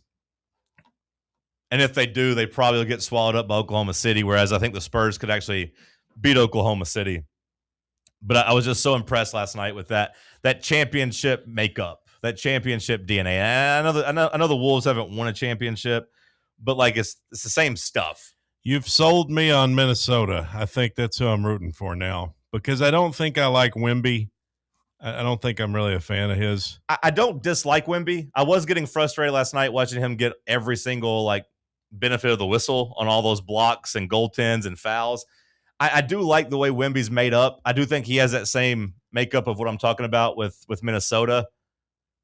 I'm just not sure anybody else on his team has it right now except, like, maybe Stephon Castle. I tend to root against the guy that they tell me is, like, the great one, the new future of the NBA, and, like, this guy is going to be the guy. Like, I tend to root against that guy because, like, most guys can't fill those shoes. Like, LeBron James is the only one to ever. Well, I rooted against LeBron early in his career. They tried to sell. They tried to sell me on Zion Williamson being that guy. Yeah. You remember that? Yeah. And I was like, this guy's not that guy. He's fat. Now, Wemby's already proven much more than Zion has. Like, well, yeah. Wemby, like I said, he if you like the killer mentality, you talked about Kobe, you talked about Jordan, even LeBron, maybe you don't talk about the killer instinct, but I don't think I've ever questioned how much LeBron cares about basketball. Right. Like, you can remove the killer side of it, but just, like, guys who care about the sport, that want to be great, that want to be all-time greats, that means something to them. It's not just a job. Yeah, and it's not just a job to them. It's like their identity and it's what they want to do. Yeah. Like, Wemby does fit that mold. Like, everything he does. Go back to the All-Star game where he told him, like, hey, I'm coming. Like, I'm going to play this. Think any guy at 7'5" would have that mentality. Well, sure. But, like, I do think he is going to be an all-time great, obviously, barring any type of injury, and he is wired that way. The difference in him, though, is, like, the other guys you mentioned weren't gifted like that. Like, he just has a genetic. LeBron James is pretty damn athletically gifted, genetically gifted. Well, like, LeBron James is a damn freight train at 6'8", 6'9". Like, I'm not going to act like he didn't win the genetic lottery. You're right, but he's not the only guy who's ever been 6'8", 6'9". Like, sure. Like Wemby has a freakish quality. There's levels to it for sure, and Wemby does have an unfair advantage, sure. Like, I don't know. I don't think I root for him. I don't think but I don't know that much about him. I'm not rooting for him this year. I don't want him to take over the league at this age. Like, I want him to have to struggle a little bit. Yeah. You want those guys to have to go through it, and 3, 4, 5 years down the road, I think we'll root for him to get a first championship after he's had some heartbreak. That's typically the way it goes. Well, I hope Minnesota wins the series because you're telling me the Lakers have no chance against Oklahoma City. So I don't think Minnesota's got any chance against Oklahoma City either, really. Just because, like, that's the one team I want to root for. I think is Oklahoma City. No, it's Minnesota. No, Minnesota. Okay. And, okay. Yeah. I didn't know if you just meant you wanted to root against Oklahoma City because I was going to say I do think the Spurs could beat Oklahoma City. I'm not sure Minnesota could. I don't want to root for either one of those. No. No, I mean, I guess it'd be high quality basketball to watch, but I just you might have to root for the damn Knicks if you're rooting for somebody else to win a championship. I won't root for the Knicks Because the way they're playing, those guys on BetMGM talking about it. The Knicks! Oh, they were so impressive. They have been pretty damn impressive. I gotta tip my cap there. Like they look like they maybe could give the Western Conference a battle. Who could I root for in the East? Sixers? No. Knicks? No. Cavs? No. Who's the other team? Detroit? No. I'm kind of rooting for the Cavs. Like I think the Cavs. I don't dislike the Pistons really, but like the Cavs and the Sixers, I'm kind of rooting for both of those teams. How about the Cavs versus Lakers? That'd be something, wouldn't it? It's not going to be the Lakers, brother.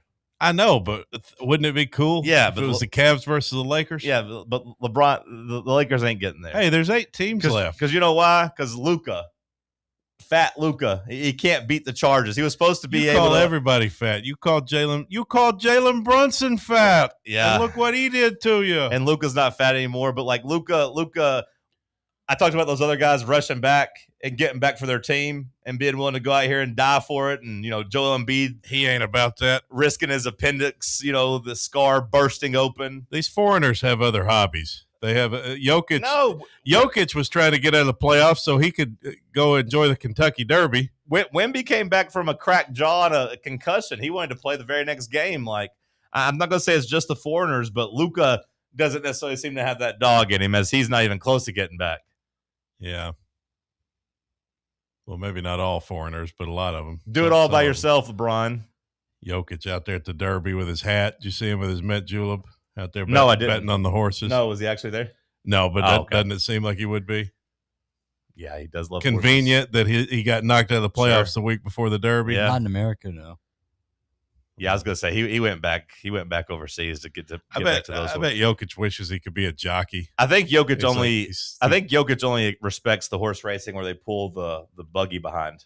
Oh, okay. I don't know what that is. That's what his horse races, where they pull the guy like in a wagon behind him. Oh, interesting. Yeah. I'd love for the Lakers to be able to give the Thunder a series. I just don't really see it. So we'll see tonight if Pistons Cavs will be fun. I think it'll be close. I think it'll be a tight series. I don't know if it'll be fun or not. But what if LeBron just puts the Lakers on his back and just they're 15.5-point underdogs tonight, brother. But you've heard of David versus Goliath. Sure. What if LeBron just goes out there and says he wants to he wants to just cement the GOAT status? His best, most consistent teammates, Rui Hachimura. I don't think they're gonna. Reeves will play. Reeves will play. Reeves just kind of struggled coming back from injury, but he's got some more time off. Let's say Reeves is hot and LeBron's hot. I mean, it's the NBA. It's 30. All 30 teams are professional teams. That is true. There's just typically not a lot of big upsets like this. In basketball. Well, because it's a damn 7 game. Yeah. That's the downside. If it was a neutral site, 1 game, sure. You could talk me into it. Yeah. Beating them 4 times, that feels like a tall task. Bubba, send us a break. Let's talk sports on Fan Run Radio. Can't get enough Fan Run Radio? Download the free Fan Run app and take the best Tennessee sports conversations with you wherever you go. What kind of day is it? It's a White Claw day. Grab a pack, grab your friends, everything else in life can wait. Your friends shouldn't. Let's go. White Claw. Grab life by the claw. Please drink responsibly. Hard seltzer with flavors. White Claw Seltzer Works, Chicago, Illinois. A brand built in Tennessee and born from the love of the game. Inward Half revolutionizes golfing comfort. Crafted by a former pro and dedicated enthusiast just like you, our luxury performance wear guarantees you stay cool and comfortable through every swing and every day. We're not just a brand. We've set out to create a lifestyle for those who understand that impeccable style and premium performance are a hole-in-one. Enjoy the walk-in with Inward Half. Welcome to Axle Logistics, where excellence isn't just a goal, it's an energy. As a leading third-party logistics company, Axle is powered by an award-winning culture built on a work hard, play hard mentality. Here, the drive for success is contagious and hard work never goes unnoticed. Whether you're just starting out or looking to level up, Axle Logistics is the place to launch your career. Join us and take your ambition to the stars. To learn more, visit axlelogistics.com. eBay Motors is here for the ride. Go ahead, feel your engine. Admire that perfectly installed exhaust. Your vehicle's moving along this freeway like it was made from fresh installs and a whole lot of love. With eBay Motors, you get over 122 million parts to keep it running. And with eBay Guaranteed Fit, they'll be the perfect fit every time. Plus, at these prices, well, we're burning rubber, not cash. Keep your ride or die alive at ebaymotors.com. Eligible items only. Exclusions apply. Tired of spending your weekends working in the yard? Let ECR Total Landscapes handle it for you. We'll take care of de-weeding your flower beds, leaf blowing, trimming, mulching, and more. Let us do the heavy lifting so your landscape looks great. Right now, get 10% off your first month of our monthly maintenance package when you mention promo code FANRUN. Reliable service, great results, and more free time for you. Call us today at 865-384-2012 or visit us online at ecrtotallandscapes.com. Running a business, coaching a team, planning your next big event, you need more than just gear. You need SM Athletics and Logo Solutions. Custom uniforms, branded apparel, promotional products, done right, done fast, and built to show off your brand with pride. From local businesses to high schools to major universities, SM Athletics is trusted by winners. Get real service, get real quality, get noticed. SM Athletics and Logo Solutions, where your brand comes to life. Visit smathletics.com and let's build something great together.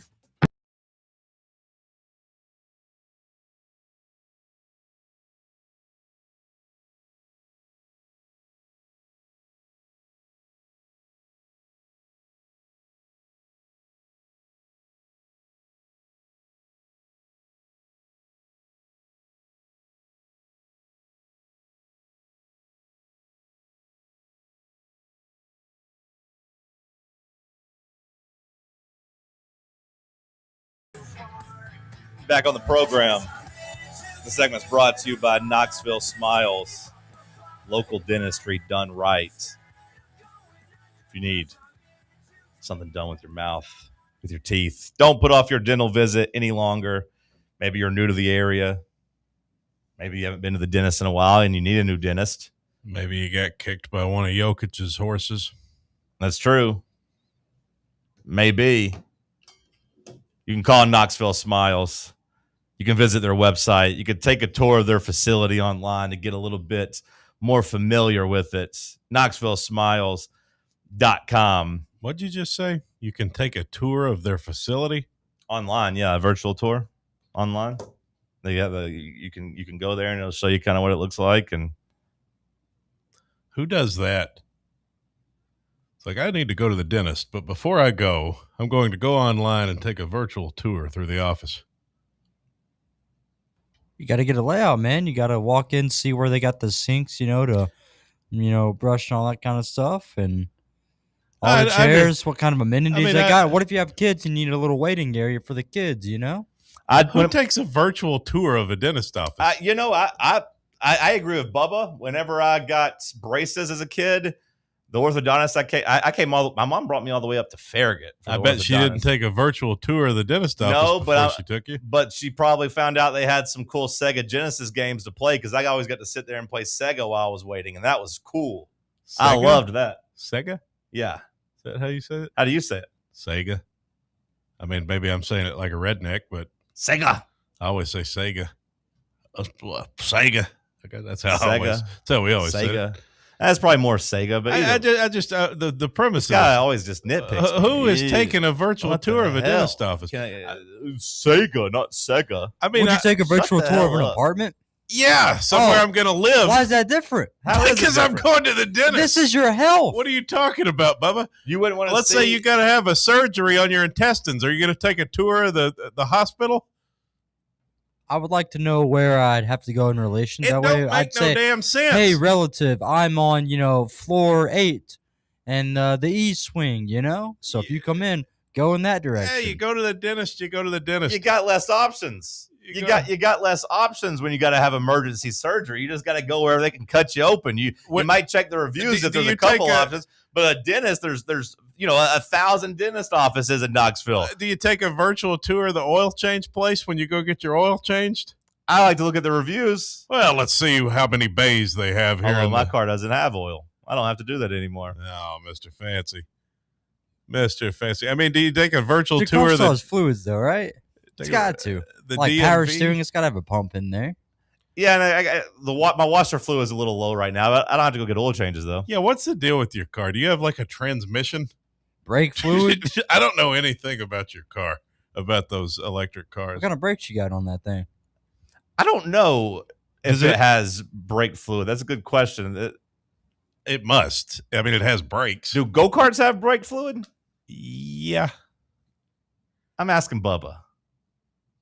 Bubba works in the industry. You think I don't know that go-karts have brake fluid?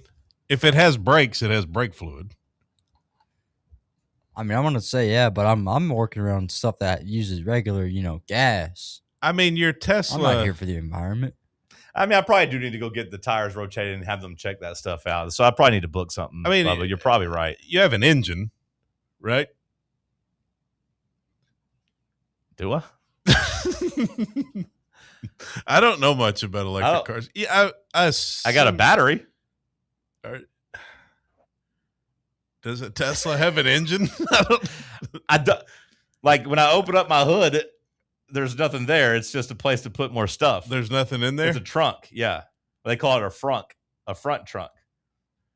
So, okay, so there's no You ever engine. looked underneath the car? No, I don't I crawl imagine that's underneath where a it. lot of stuff is stored. Because they want to give you access to a trunk and a frunk.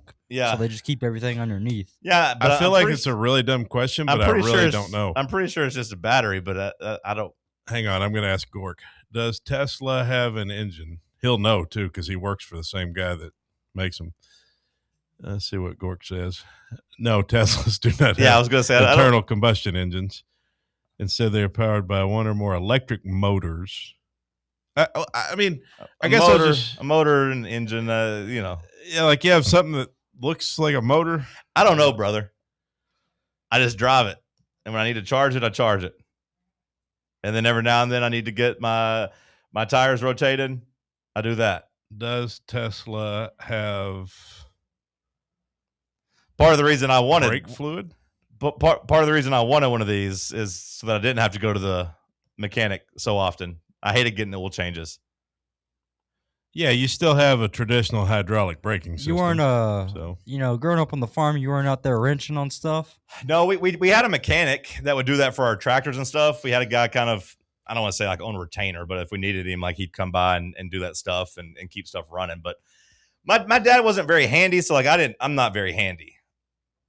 Like That's not what I heard.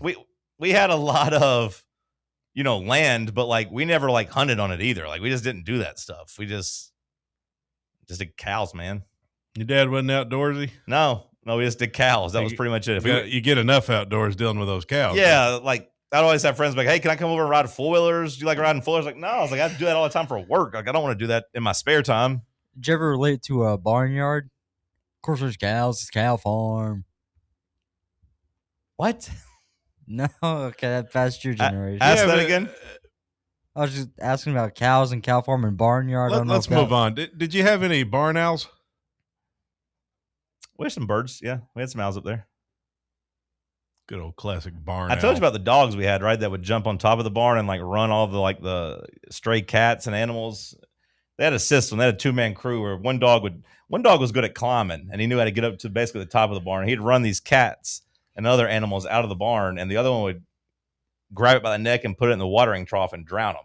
That's cool. Yeah, they were a good 2-man team of destruction. They were like smart. They were kind of like Kane and the Undertaker, brothers Yeah. of destruction. But no, Bubba, I'm not very. I know how to fix a barbed wire fence if you need that done. If you need me to fix a fence for you, but like you ever do a fence pole with that thing? Yeah.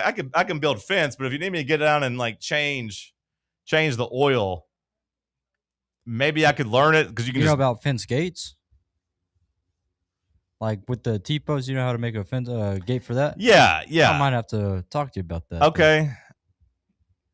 Now, typically our gates, we either would just have a couple of strands of barbed wire that would hook, but like if it was an actual one we needed, we would just actually buy like the big, metal gates. You got a fence problem, Bubba? Just trying to do some TLC on the What is homestead it and trying to block in the backyard, so I just need a real quick temporary gate. That's that chain link over by the school. You got to. No, I'm not allowed to school. Got to repair a hole in the fence.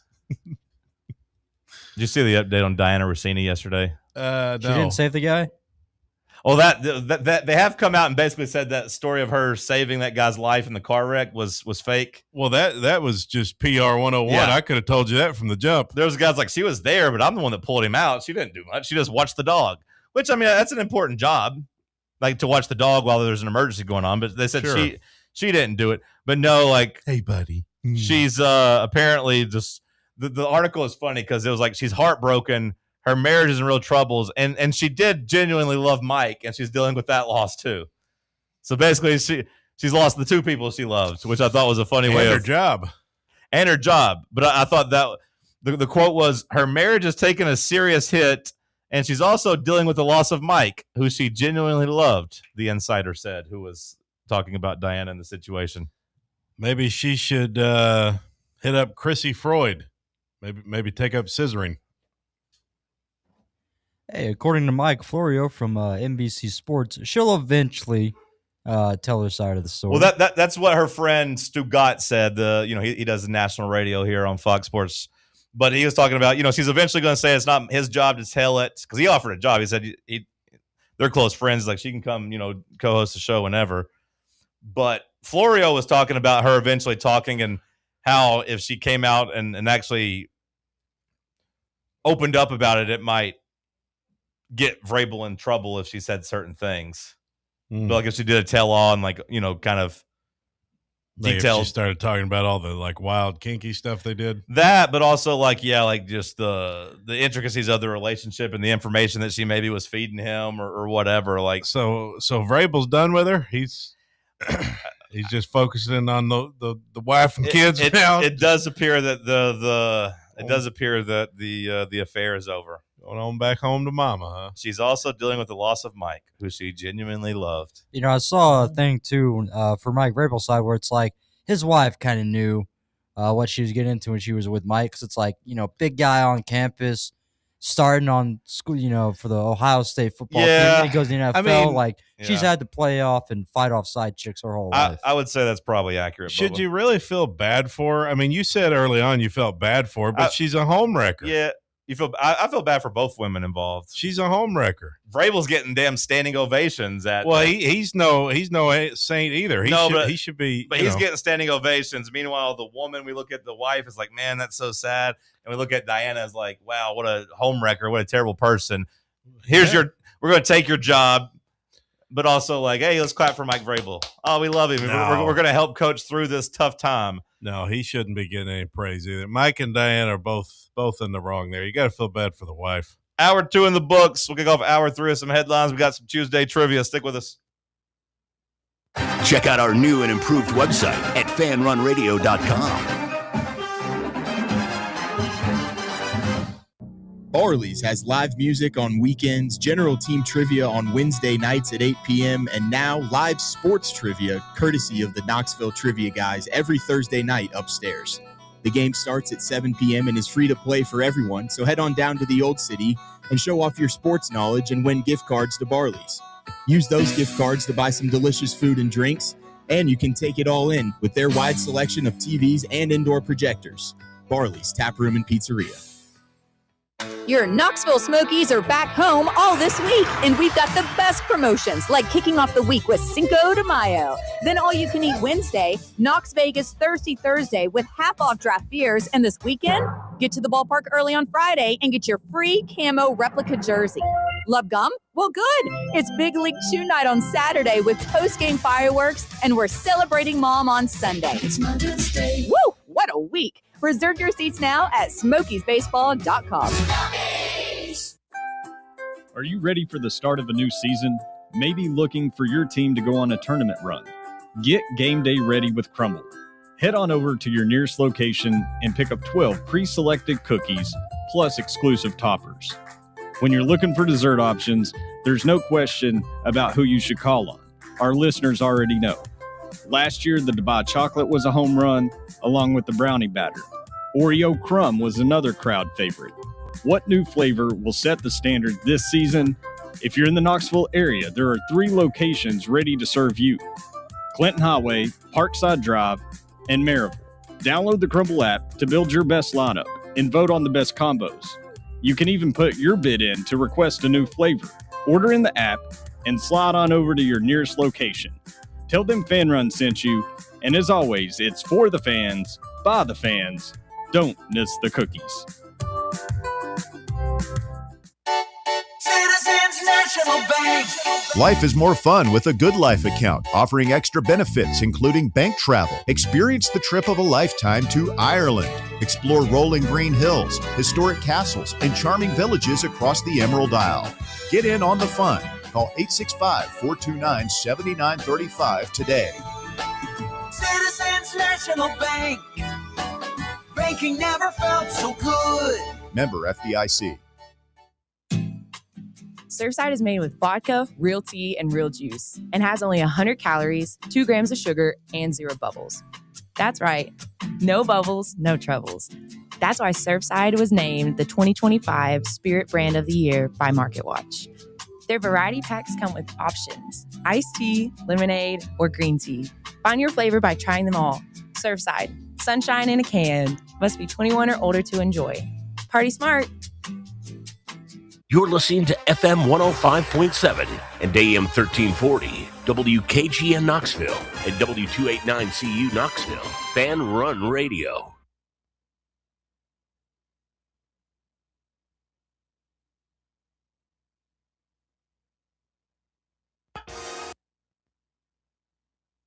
Round 3. The world's greatest radio show. The world's greatest radio show in Tennessee. Power Rankings, Tuesday Trivia. John Reed and Cody going wild, no Olivia. Wood grain on my leather seats. I got the whole team eating like I'm Johnny Eats. Morning booming from 7 to 10. Ay. Talk sports while I'm chewing a Zen. Ay. Talk sports while I'm riding to work. All the ops take a ride in a hearse. East Knoxville. Morning booming from 7 to 10. Ay.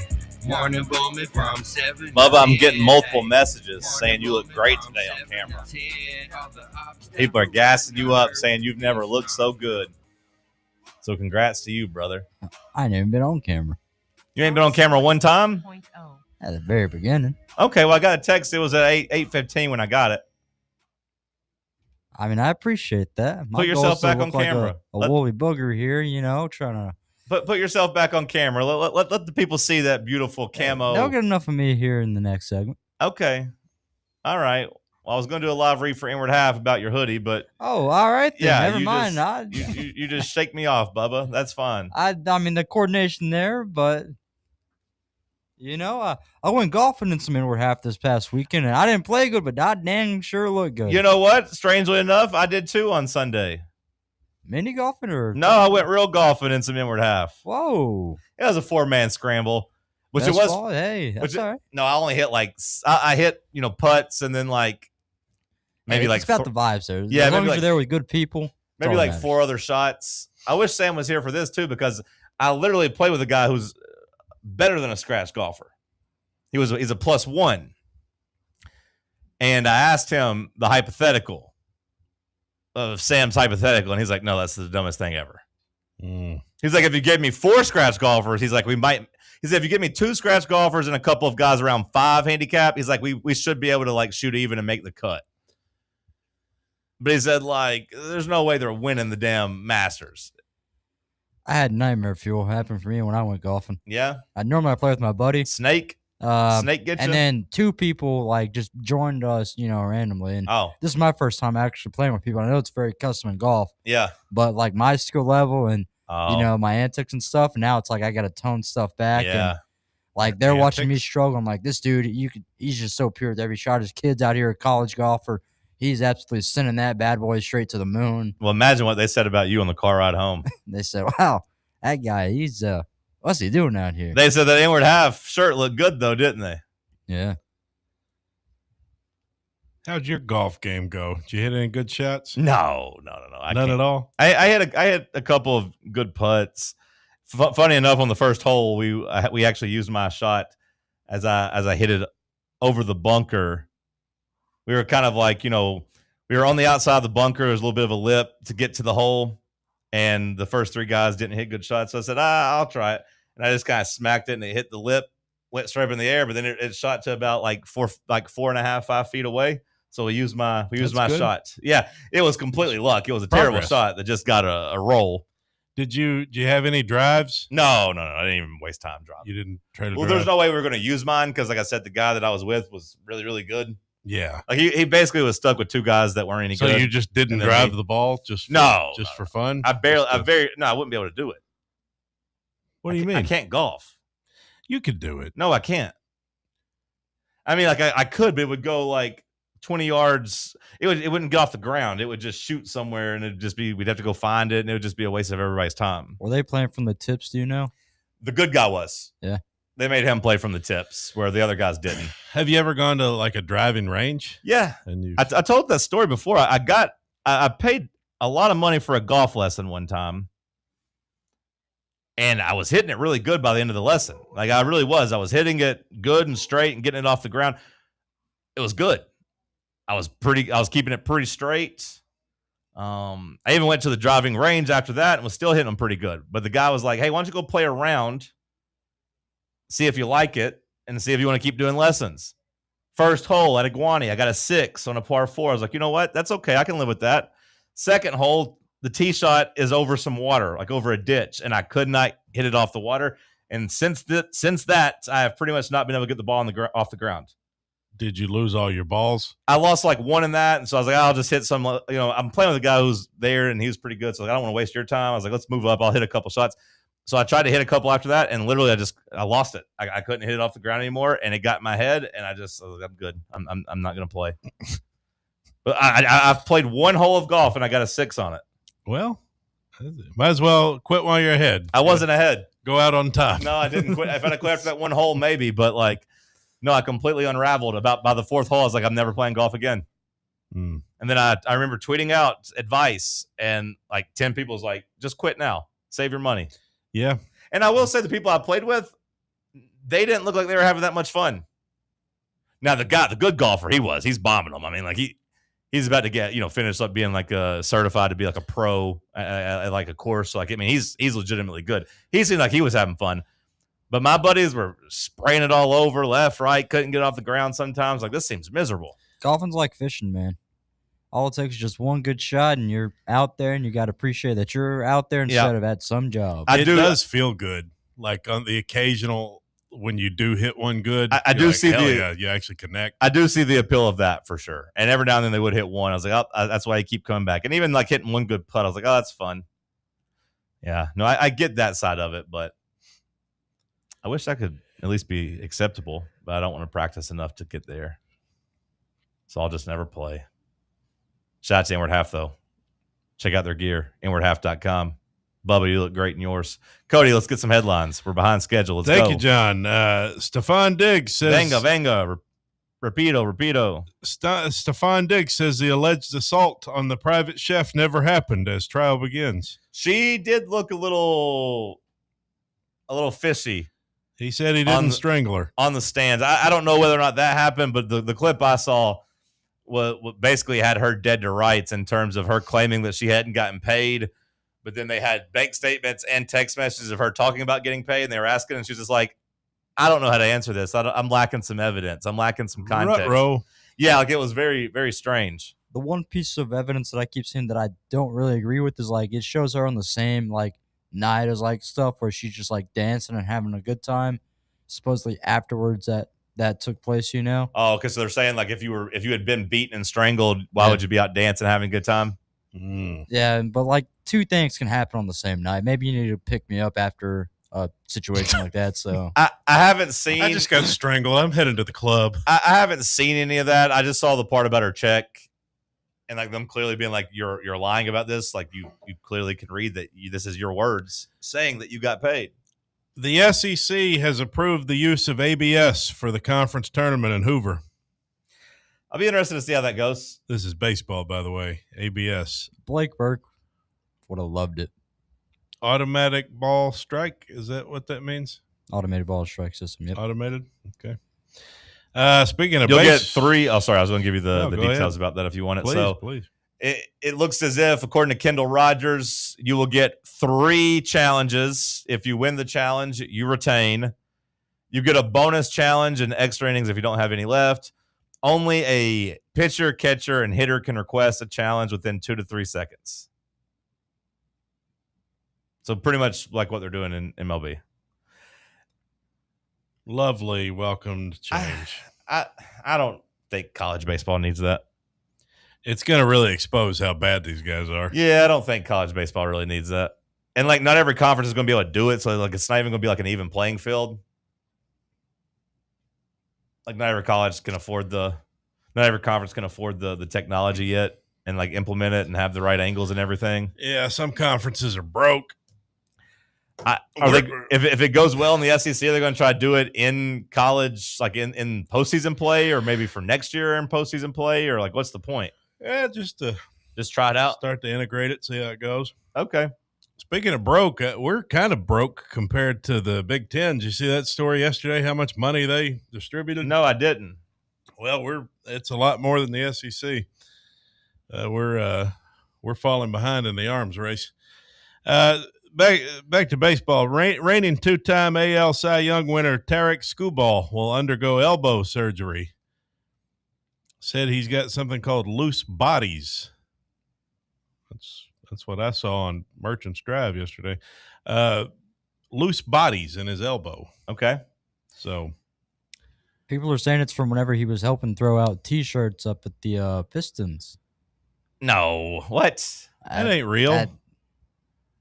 If I was him, I'd be like, it's when I tried to pitch that couple innings for the Team USA in the World Baseball Classic. Are you guys happy now?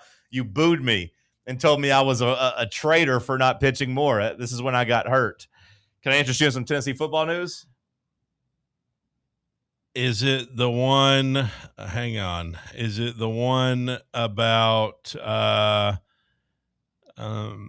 Jesus Christ, the Ohio State offensive coaching staff coming to Chattanooga? No, but that's a good one too. Go ahead and give us that one. The Buckeyes offensive coaching staff, their entire offensive coaching staff, will be in Chattanooga to see a 5-star running back this week. They're after our boy. They're putting the full court press on. Yes, it appears. I cannot wait to spin zone this if the recruitment doesn't go well for us. You don't like this guy? I still think you can't pass block. Okay. I imagine that's something they could teach you and coach you up to do, but I understand, that was the time that he was a sophomore and junior in high school, and there's still time to work on it. So we're talking about the 5-star big-time recruit, David Gabriel Georges. He's down at the Baylor school. Apparently, he ran a 4.38 this weekend. We already knew he was a stud, but I guess having sub 4.4 speed at his size is taking him to a different level. But now Ohio State is sending their entire staff, and they already did that it was on Monday, Cody. I think you said they're doing it this weekend. Oh yeah, I don't know. You need to get the Patafacts. Yeah, DR tagged me in it, so I just wanted. You need to go back and get the Patafacts because the Patafacts told me that they all came down on Monday to visit him. They sent the whole crew. Brought him down. They all came down to the school to check out on him. According to the Patafacts, the time of a 4.38 would have been the 4th best time at the NFL Combine among running backs. I think it's Patty Facts. No, I think it's Pata. I think it's Patty Facts. What was your football? What is William's name? William Pattison. It's not Patty. William Pattison. It's Pata. I know, but I like Patty Facts. Yeah, I like the Patty Facts better too, but it's the Patafacts. So you need to get your Patafacts straight. DGG and the Ohio State coaching staff met on Monday and is the number 10 overall player in the 2027 class right now. Well, maybe we can retain him. What was your football news? Oh, just they've made it official, the early schedule for Tennessee football, or I guess maybe the whole entire season, I guess. Yeah. So the 19th is your salute to service game against Kennesaw State.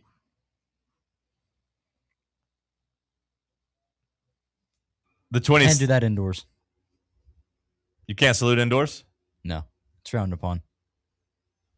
Well, go ahead and frown then. Did Cody just disrespect the troops? Maybe. If I did, let's just call it breaking even, because yesterday I was at Culver's and they have a veteran spot and I didn't park in it. I thought you were going to say you donated money, like they asked you to round up for the veterans, and you said yes, but you just didn't take a parking spot? Yeah. They had an open spot by the door and it said veteran on it. I don't think that's key. I don't think that's breaking even. That's like you want credit every time you go to a store and don't park in a handicap spot. It's like you're allowed to. I won't park in a handicap spot. You're allowed to criticize a handicap person and say, we'll call it even. I didn't park in your spot. That doesn't work. Let me tell you something. Tell me if it makes me a bad person. I won't park. I'm going to guess the answer is yes. I won't park in a handicap spot, but I will park in that spot at Kroger that says expectant mother. Because some of them have a place for pregnant women. You could pass. How do you know I ain't a pregnant woman? How many pregnant chicks are out there shopping? You know? Man, I need to defy the rules more, because I won't even park like in the online order pickup place. I always park in those. I know, and I never do. Yeah, those are great spots. I know, and they're always open. It's like online pickup only. I don't even park there. And if you're out here taking pregnant women's spot, I won't park in the police spot though, because I think maybe those are enforced. I'm always like, well, what if a cop does come up? Because cops go to grocery stores all the time. I'm like, what if the cop is here to park here, and then I'm here? Can he write me a ticket? Can I say something though about? And I think I've said this before though. When it comes to handicap spots, I do think there might be too many of them. Handicap spots. Because you see a lot of them open. I will say rarely do I see them full. Yeah. I mean, I know we need them. I recognize, it's good we have them, and it's good for the elderly people and, disabled and everything. But a lot of open handicap spots. Yeah. Maybe we have too many. Maybe. I'll say no. We don't have too many, because it's not like the other spots are full either, so it's not like we need more parking spots, Depends on where you're at. I'm just saying in most instances there's going to be at least a parking spot somewhere. So by your logic, as long as those spots are open, you don't need more parking spots, right? I don't know. But I didn't park in the veteran spot, so again, breaking even. I don't know if it is. Texas on September 26th, officially Checker Neyland. Okay. Still got to do that, huh? Keep the gimmick rolling. Auburn, October 3rd will be Champions Weekend, which I don't really know what that is. What is Champions Weekend? That is where all the teams that won championships in the decade year. Well, how do I explain this? They did it for Arkansas last year. So it's the year would be 2026. Okay, so every team that won in a 6 year. Okay. So if you 10 year, 20 year, 30 year. Yeah, if we won the swimming and diving thing in 96, they'll be here. If we won the SEC football title in 1976, those guys will be here. Yeah, okay. That's how they do that. And they're doing just SEC championships too, count? Yeah. Yeah, they call it Championships Weekend. Okay. Or Champions Weekend. And like last year, the 85 Sugar Vols, because 85 to 2025. Okay. See what I mean? Did they win the SEC championship that year? Mm-hmm. Okay. I didn't know if you were saying like they came for being Sugar Bowl champions or not. I don't know. I know they were honored though. And despite what our guy said here, don't show that. It was the 80. Don't show 80, that. 85 Sugar Balls. Don't show that. Not the 86 Sugar Balls. Did they win the SEC that year? I don't know if they did.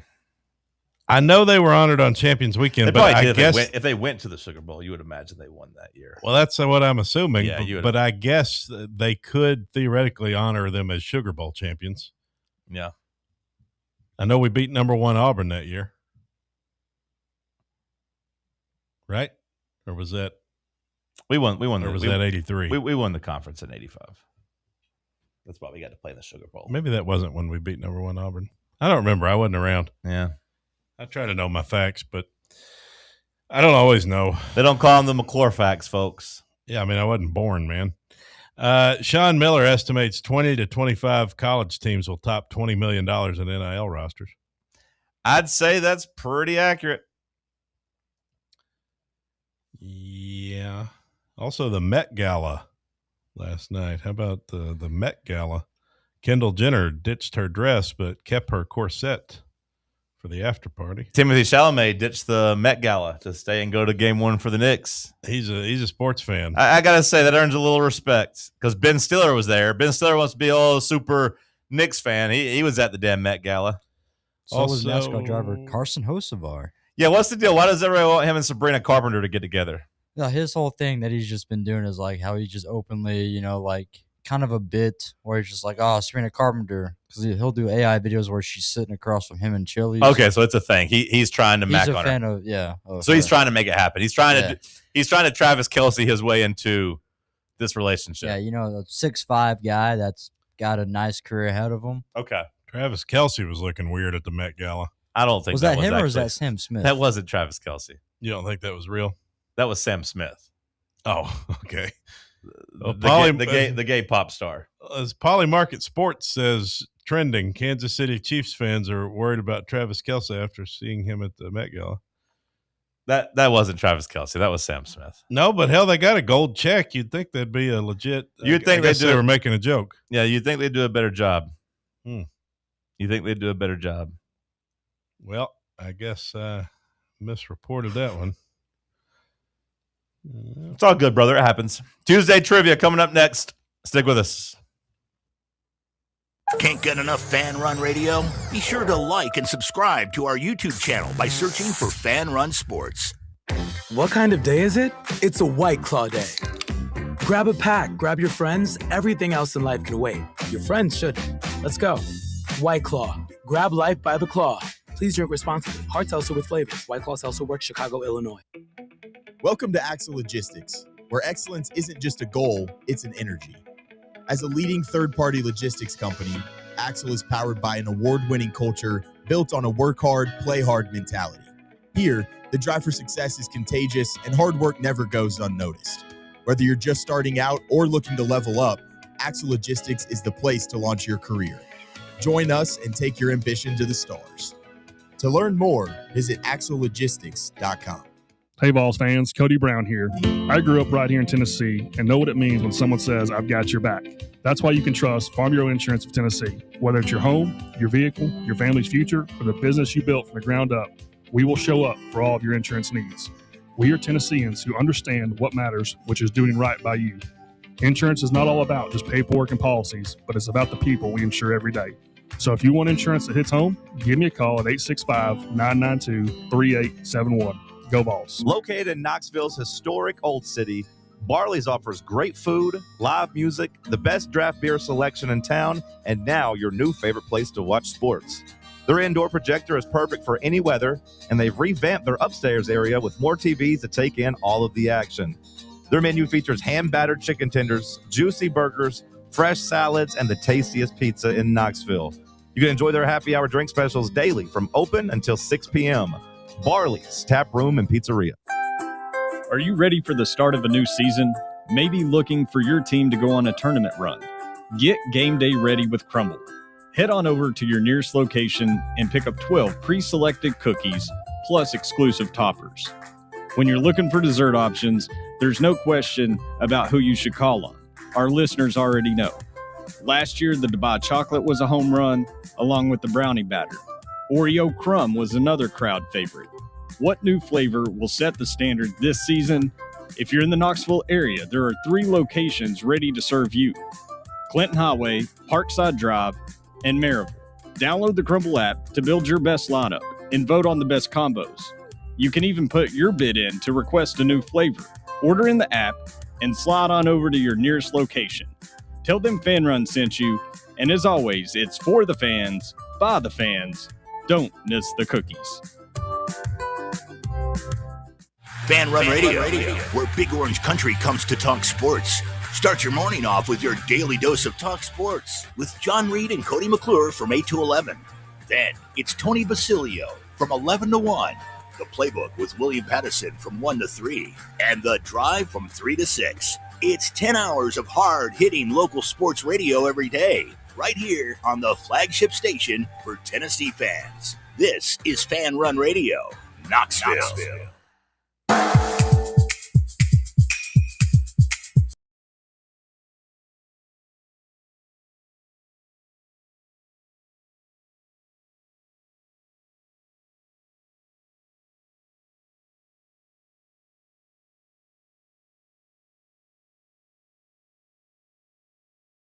And shout out to Sugar_Vols. He's an expert on the topic. He says that in 1985, we won the SEC championship. And then, of course, won the Sugar Bowl championship. But I'm very confused. Maybe, can you ask Bear? Is Bear listening, you think? I don't know. Bear, if you're listening, I need you to text me and let me know. How the hell did we win the SEC in 1985? Because I looked it up to check. We went 5-1 in the conference. Florida went 5-1 in the conference. Florida beat us head to head. I don't understand how we won the conference that year. Florida was on probation. Okay, there it is. Thank you, Bear. Florida was on probation. My guy. All right, figured it out. Well, there you go. Showing our age here, but yeah, what are you going to do? Shout out to Bear. We ain't that old. I mean, we can't help that. Speaking of probation, my probation for Tuesday trivia has ended 1 week early.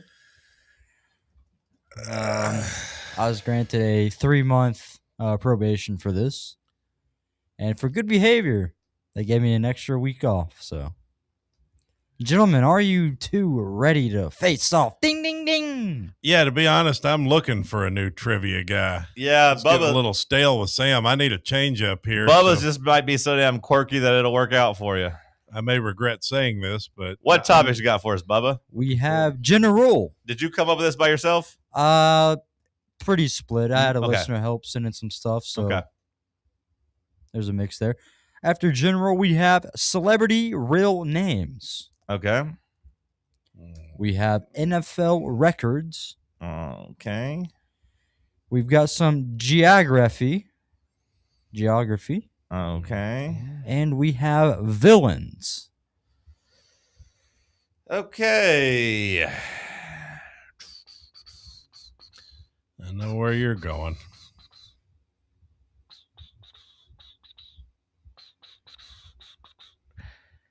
I don't know where I'm going yet, so I don't know how the hell you know where I'm going, because I don't know where I'm going. I got a pretty good idea. Geography for 3 is what Cody wants to do. You do it then. I can't do it. I'm just wasting a question, and I don't think it's worth it. I just got to make sure I get my 3-pointer. Give me general for 3. Not where I thought you were going. General for 3. This is the only state flag that is not a rectangle.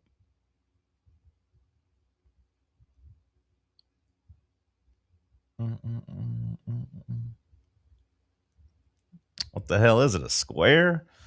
This is an interesting fact. I have no clue what it is.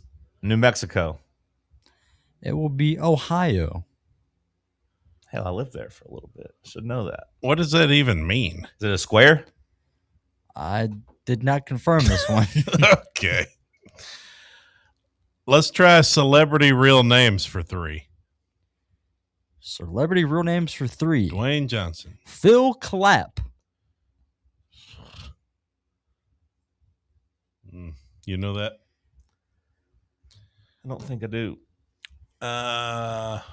But I've heard it, but I don't know who it is. I won't waste anybody's time. I don't know. I'll give you. Well, I'm not. Sure. Local connection here has a son. Oh, I do know Johnny Knoxville. Johnny Knoxville's name is Phil Clapp. Yeah, he has a son named Rocco Clapp. I saw that this weekend. Who's a pretty good pitcher. Yeah, his son's apparently a really good pitcher in California, or he's in California, right? I assume. I believe so. Okay, it seems like he was. And Johnny was talking about he hopes he gets to go to college and maybe even Tennessee. So I knew that name sounded familiar. I read that story this weekend. I had no clue his name was Phil Clapp until this weekend. I know a guy who knows his first cousin. Maybe he would have known that. Yeah, I mean, he had a nephew that played at Mex County. He played baseball at Mex County for a long time because Johnny would be there often. They'd go eat at the Cracker Barrel down in Athens afterwards. I can never seem to take advantage when you miss your first question. Phil Clapp. I have heard that. All right, give me villains for 3. Villains for 3. This trickster god in Norse mythology.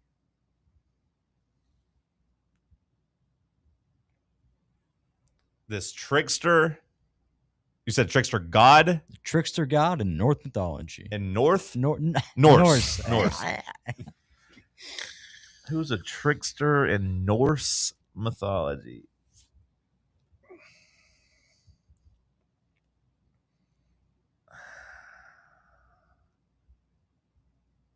I don't know what the hell Norse mythology. I mean, I know it's Norse is like kind of. I always think of Vikings with that. Rumpelstiltskin. Lizzo. You'd be looking for Loki. Okay, is that the trickster brother of Thor? Yeah. Like Thor is actual Norse mythology? Yep. Okay, geography for 3. Damn, I'm in trouble. We'll see. What is the only U.S. state that borders only one state? Oh, I got to think about the whole freaking map. 10 seconds. No. The only U.S. state that only borders one state.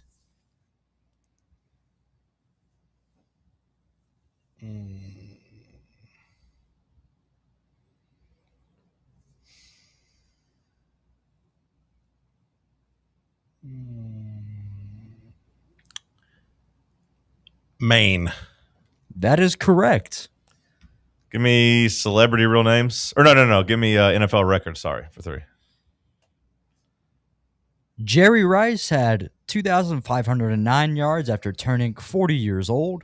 This player is the only other person to record receiving yards after 40 with 6. You're trying to trick me. It's Tom Brady. That is correct. Yes. Geography for 2. In what country can you find the Taj Mahal? India. That is correct.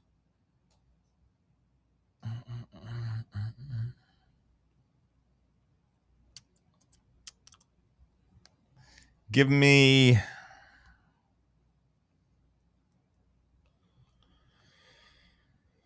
let's see here.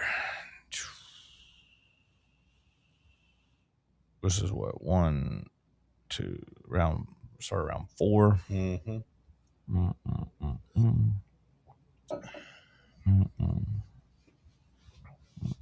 Give me celebrities for 4. Lawrence Turod. Lawrence Tura. Can you spell last name? Tureaud. Okay. I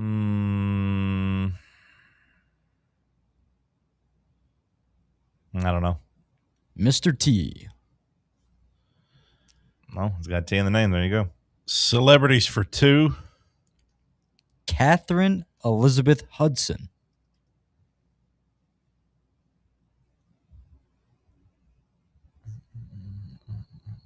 I mean, I have a guess, but it seems a little on the nose. Kate Hudson. We're looking for Katy Perry.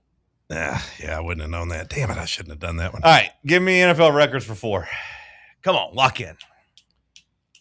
NFL records for 4. I shouldn't have done that one. This current coach had 12 catches and 12 touchdowns during his playing career. Had 12 catches and 12 touchdowns? During his playing career.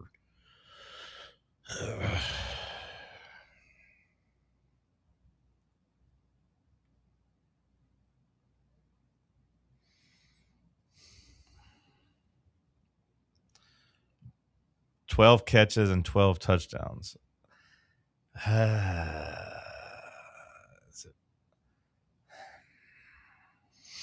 Mike Vrabel. That is correct. What the hell? What the hell? He was a defensive player. Played some tight end. I did not fact check that record either. General for 2. That's a big get. General for 2. Who invented the cotton gin? Eli Whitney. That is correct. Nice. All right. Tied at 7 going into 6. Bum, bum, ba-dum, dum, dum, dum. What move will you make here? Okay, so I can take. Dun, dun, dun, dun, dun, dun, dun, dun, dun, dun. Let's go with.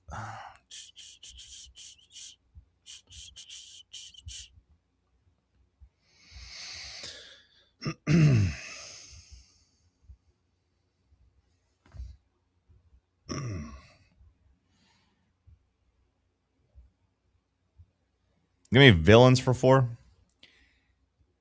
Hannibal Lecter's occupation and Silence of the Lambs.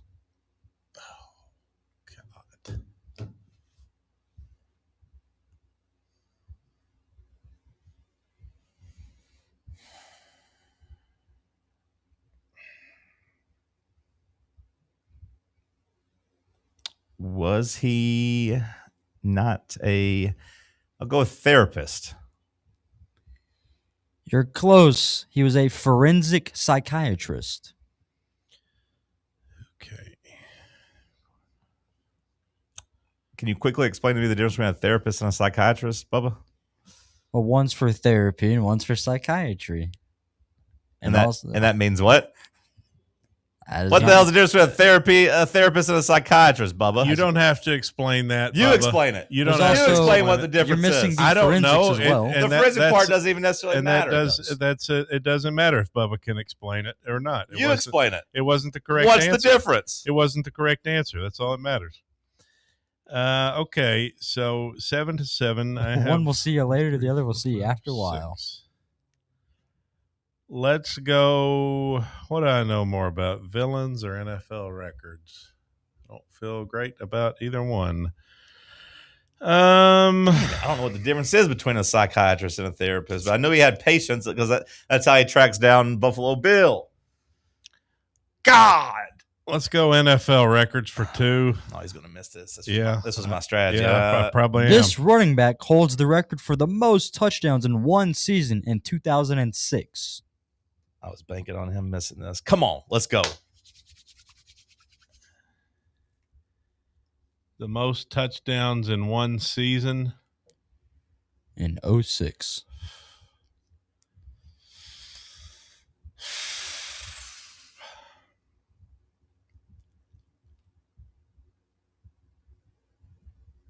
LaDainian Tomlinson. That is correct. God, I thought it was Sean Alexander. Hell yeah. I thought it was Sean Alexander.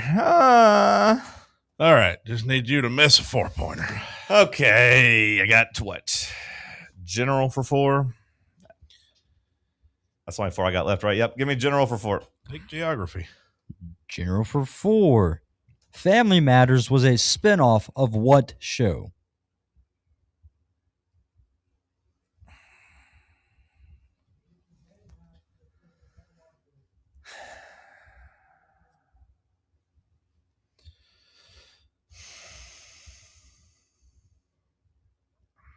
Man, I knew this at one point. Oh, no. No, I don't know it right now. I got a couple guesses, but I don't think any of them are right. But, man, I used to know this. It's not...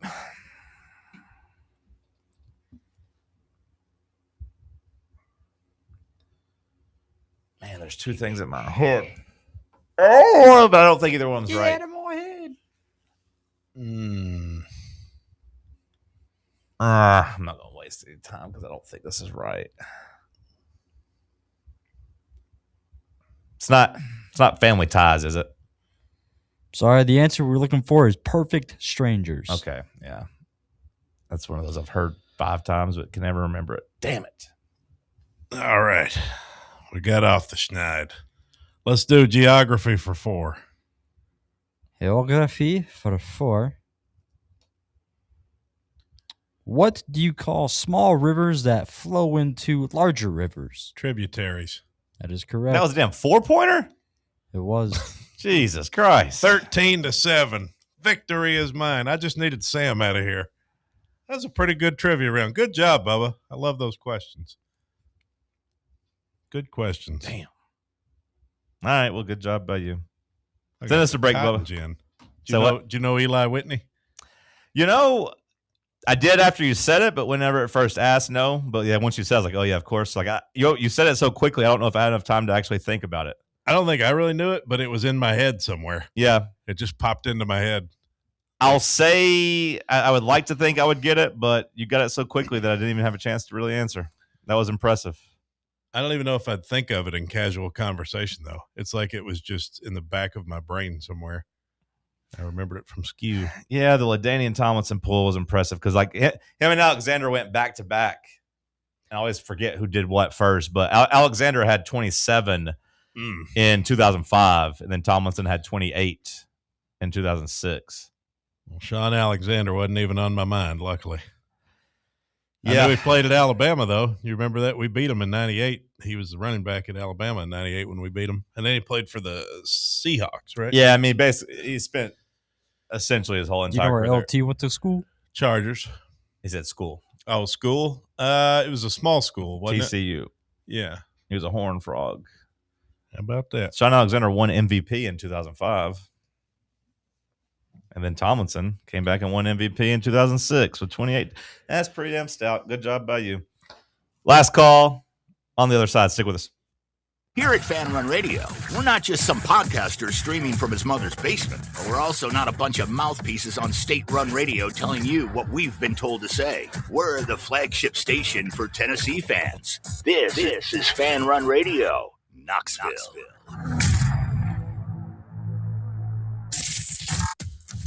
Smoky Mountain Brewery is the place to be for game day. From the moment you walk in, it's wall-to-wall big screens, making Smoky Mountain Brewery the perfect place to watch the Vols or your favorite team in action. With locations in Turkey Creek, Maryville, Pigeon Forge, and Gatlinburg, you're never far away from a great time at Smoky Mountain Brewery. Try one of their world-famous microbrews like Black Bear Ale, Mountain Light, or Cherokee Ale. Juicy burgers, wings that bring the heat, and delicious handmade pizzas made with hand-tossed crust from the freshest ingredients and their own special sauce from a secret recipe, topped off with hand-grated cheese and farm-fresh toppings. And don't forget, those famous microbrews are also available in kegs for your next party or in 6-packs and growlers to go. So grab your crew and head to Smoky Mountain Brewery and tell them Fan Run Radio sent you. Smoky Mountain Brewery. Eat local, eat good. Are you thinking of buying a home but don't know where to start? Well, call VFL Josh Travis, your local mortgage expert with Foundation Mortgage, based right here in Knoxville. Whether it's your first home or your forever home, he'll keep the process simple every step of the way. To get started, visit mortgagebrokerjosh.com or call 423-312-9777 today. Foundation Mortgage Company, LLC is an equal opportunity housing company. NMLS number 1387311. Surfside is made with vodka, real tea, and real juice, and has only 100 calories, 2 grams of sugar, and 0 bubbles. That's right. No bubbles, no troubles. That's why Surfside was named the 2025 Spirit Brand of the Year by MarketWatch. Their variety packs come with options: iced tea, lemonade, or green tea. Find your flavor by trying them all. Surfside. Sunshine in a can. Must be 21 or older to enjoy. Party smart.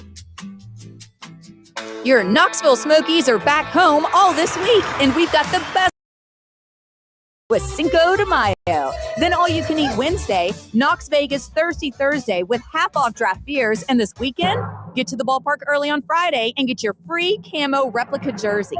Love gum? Well, good. It's Big League Chew Night on Saturday with post-game fireworks, and we're celebrating Mom on Sunday. It's Mother's Day. Woo! Way What a week. Reserve your seats now at smokiesbaseball.com. Citizens National Bank. Life is more fun with a Good Life account, offering extra benefits, including bank travel. Experience the trip of a lifetime to Ireland. Explore rolling green hills, historic castles, and charming villages across the Emerald Isle. Get in on the fun. Call 865-429-7935 today. Citizens National Bank. Banking never felt so good. Member FDIC. A brand built in Tennessee and born from the love of the game. Inward Half revolutionizes golfing comfort. Crafted by a former pro and dedicated enthusiast just like you, our luxury performance wear guarantees you stay cool and comfortable through every swing and every day. We're not just a brand. We've set out to create a lifestyle for those who understand that impeccable style and premium performance are a hole-in-one. Enjoy the walk-in with Inward Half.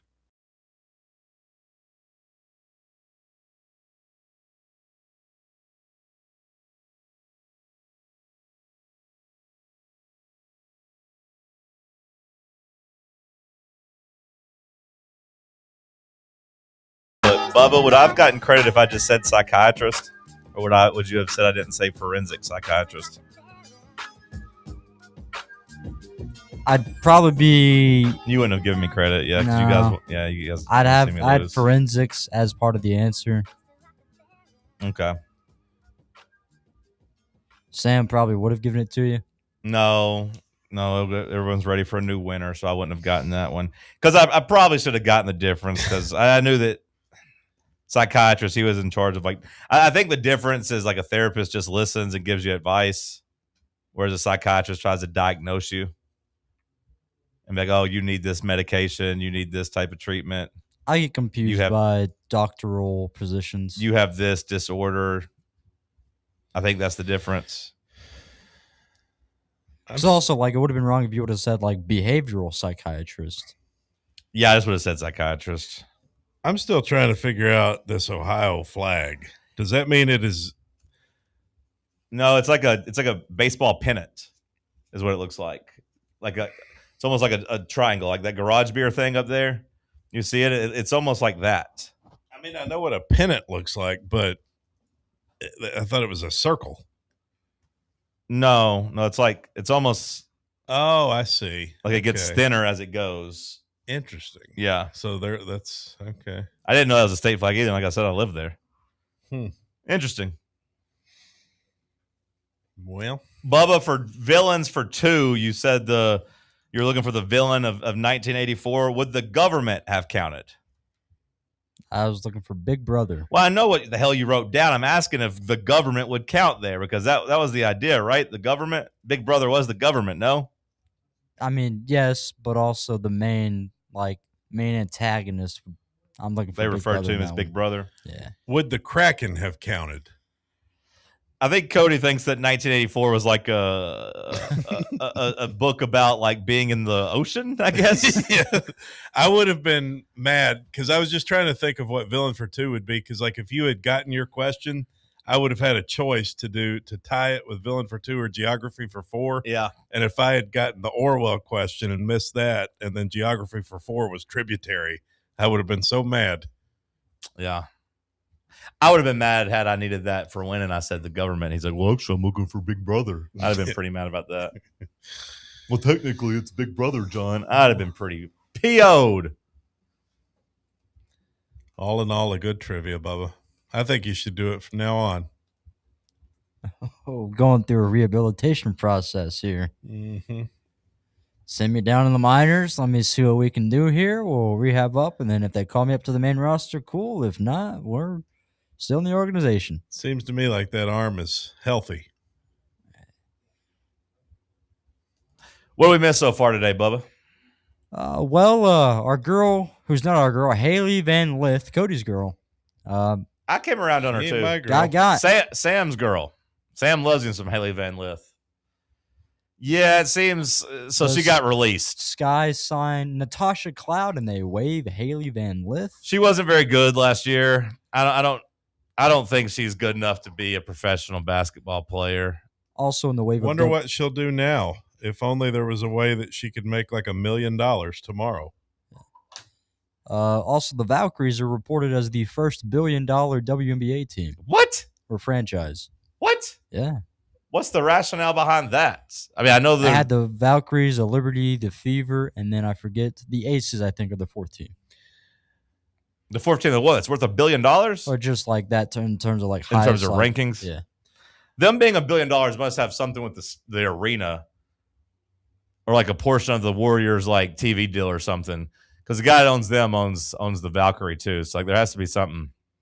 Crazy you mentioned TV deals because somehow Duke has 3 games on Amazon Prime. I done and reported that We yesterday. talked about that yesterday. Well, I think it just deserves We another didn't- mention. I done and reported that. You missed it. I did. And we're still trying to kind of figure out what's going to happen between the ACC and Big Ten as they're having an argument over whether or not Duke has the rights to that game, because the Fox feels like they have the rights to it because they pay, the Big Ten. They think that game should be on Fox, and Duke's like, we're taking it to Amazon. Maybe they'll work something out. Maybe they'll split the money. Maybe they'll do a trade of some sort. But man, I'm sad about Haley Van Lith. You should reach out. She reminds me of send her an email. She reminds me of Sydney Sweeney a bit. No. Just in the sense that they're both not very talented, but like we know them because they're cute blondes. I've been telling you this for years. Americans love cute blonde girls. Well, yeah, I don't think you created that thought. I think that's a pretty accepted thing. But well, and also she's a cute blonde girl in a sea of, like, she stands out. You know what I mean? I wasn't about to go where you think I was going to go. I'll go that she way. She stands out, is what you know what I mean? There's a lot of non-attractive women in the WNBA. Well, yeah, but she was somebody in college too. So she transferred and got her name out there. Well, no, I mean she was somebody at Louisville too. I remember her at Louisville her first year or so. It's kind of like when they say a girl's an LA 4, like if it's she's a WNBA 10. She's the prettiest girl in a small town, you know? Yeah. Well, I think her star's kind of faded since she got to the WNBA. I think in college that was her peak. I mean, you didn't really think about her or look at her at all really last year. I mean, she barely played and wasn't good when she did play. Whereas you had other, cute blondes like Sophie Cunningham. She's what you're talking about. Yeah, she ain't really nothing special, but she's. Oh, hold on now, brother. She's really not. She's really not. But the fact that long legs. She's in shape. She's a cute blonde. I'm more of a Caitlin Clark guy. I like Caitlin Clark. That's a Midwestern 7.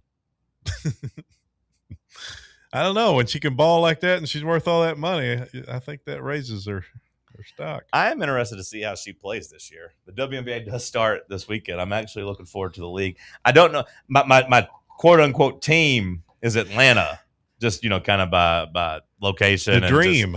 Just location. Carl Smithsko did not win Coach of the Year. He is not going to win Coach of the Year? No, he did not, like previously. No, but he came close. He finished second. Yeah. I told you, it was like 18-1. I said that's pretty good odds. Hell, I mean, we got second. Yeah, that's pretty good odds. We were close to it. We could have had a nice lunch. Really, it was that damn Valkyrie coach. I mean, because usually, expansion teams suck. Like their over under was like 8 wins last year, and they won like 20 games. So yeah, like we got screwed there. But I was going to say, by default, my team's kind of Atlanta, but I don't know how I'm going to feel rooting for Angel Reese. She's on that team now, and like she's not been having a very good preseason at all. And like still shoots it from the hip. Still can't make layups. Also, I can't believe you missed this headline. Aaron Rose Phillip, the first black transgender woman with quadriplegic cerebral palsy, signed to a major modeling agency, arrived at the Met Gala. I did see that. That was in my group chat yesterday. The fellas were talking about that. Now, can you say again what they were? The first what? The first black transgender woman with. You guys feel good about this? Cerebral palsy is no joke. You guys feel good about this? I'm not doing it. I'm asking Bubba the what. Two of you making fun of this person. I'm not making fun of anyone. I'm asking Bubba to repeat what he said on Cinco de Mayo of all days. A day of celebration, a day of having fun, and you guys just want to end the show by making fun of somebody. Well, congratulations to them on being the first of their kind to do that. That's an accomplishment. Heroic, really. That'll do it for us. The Tony Basilio Show coming up next. Stay locked in on Fan Run Radio.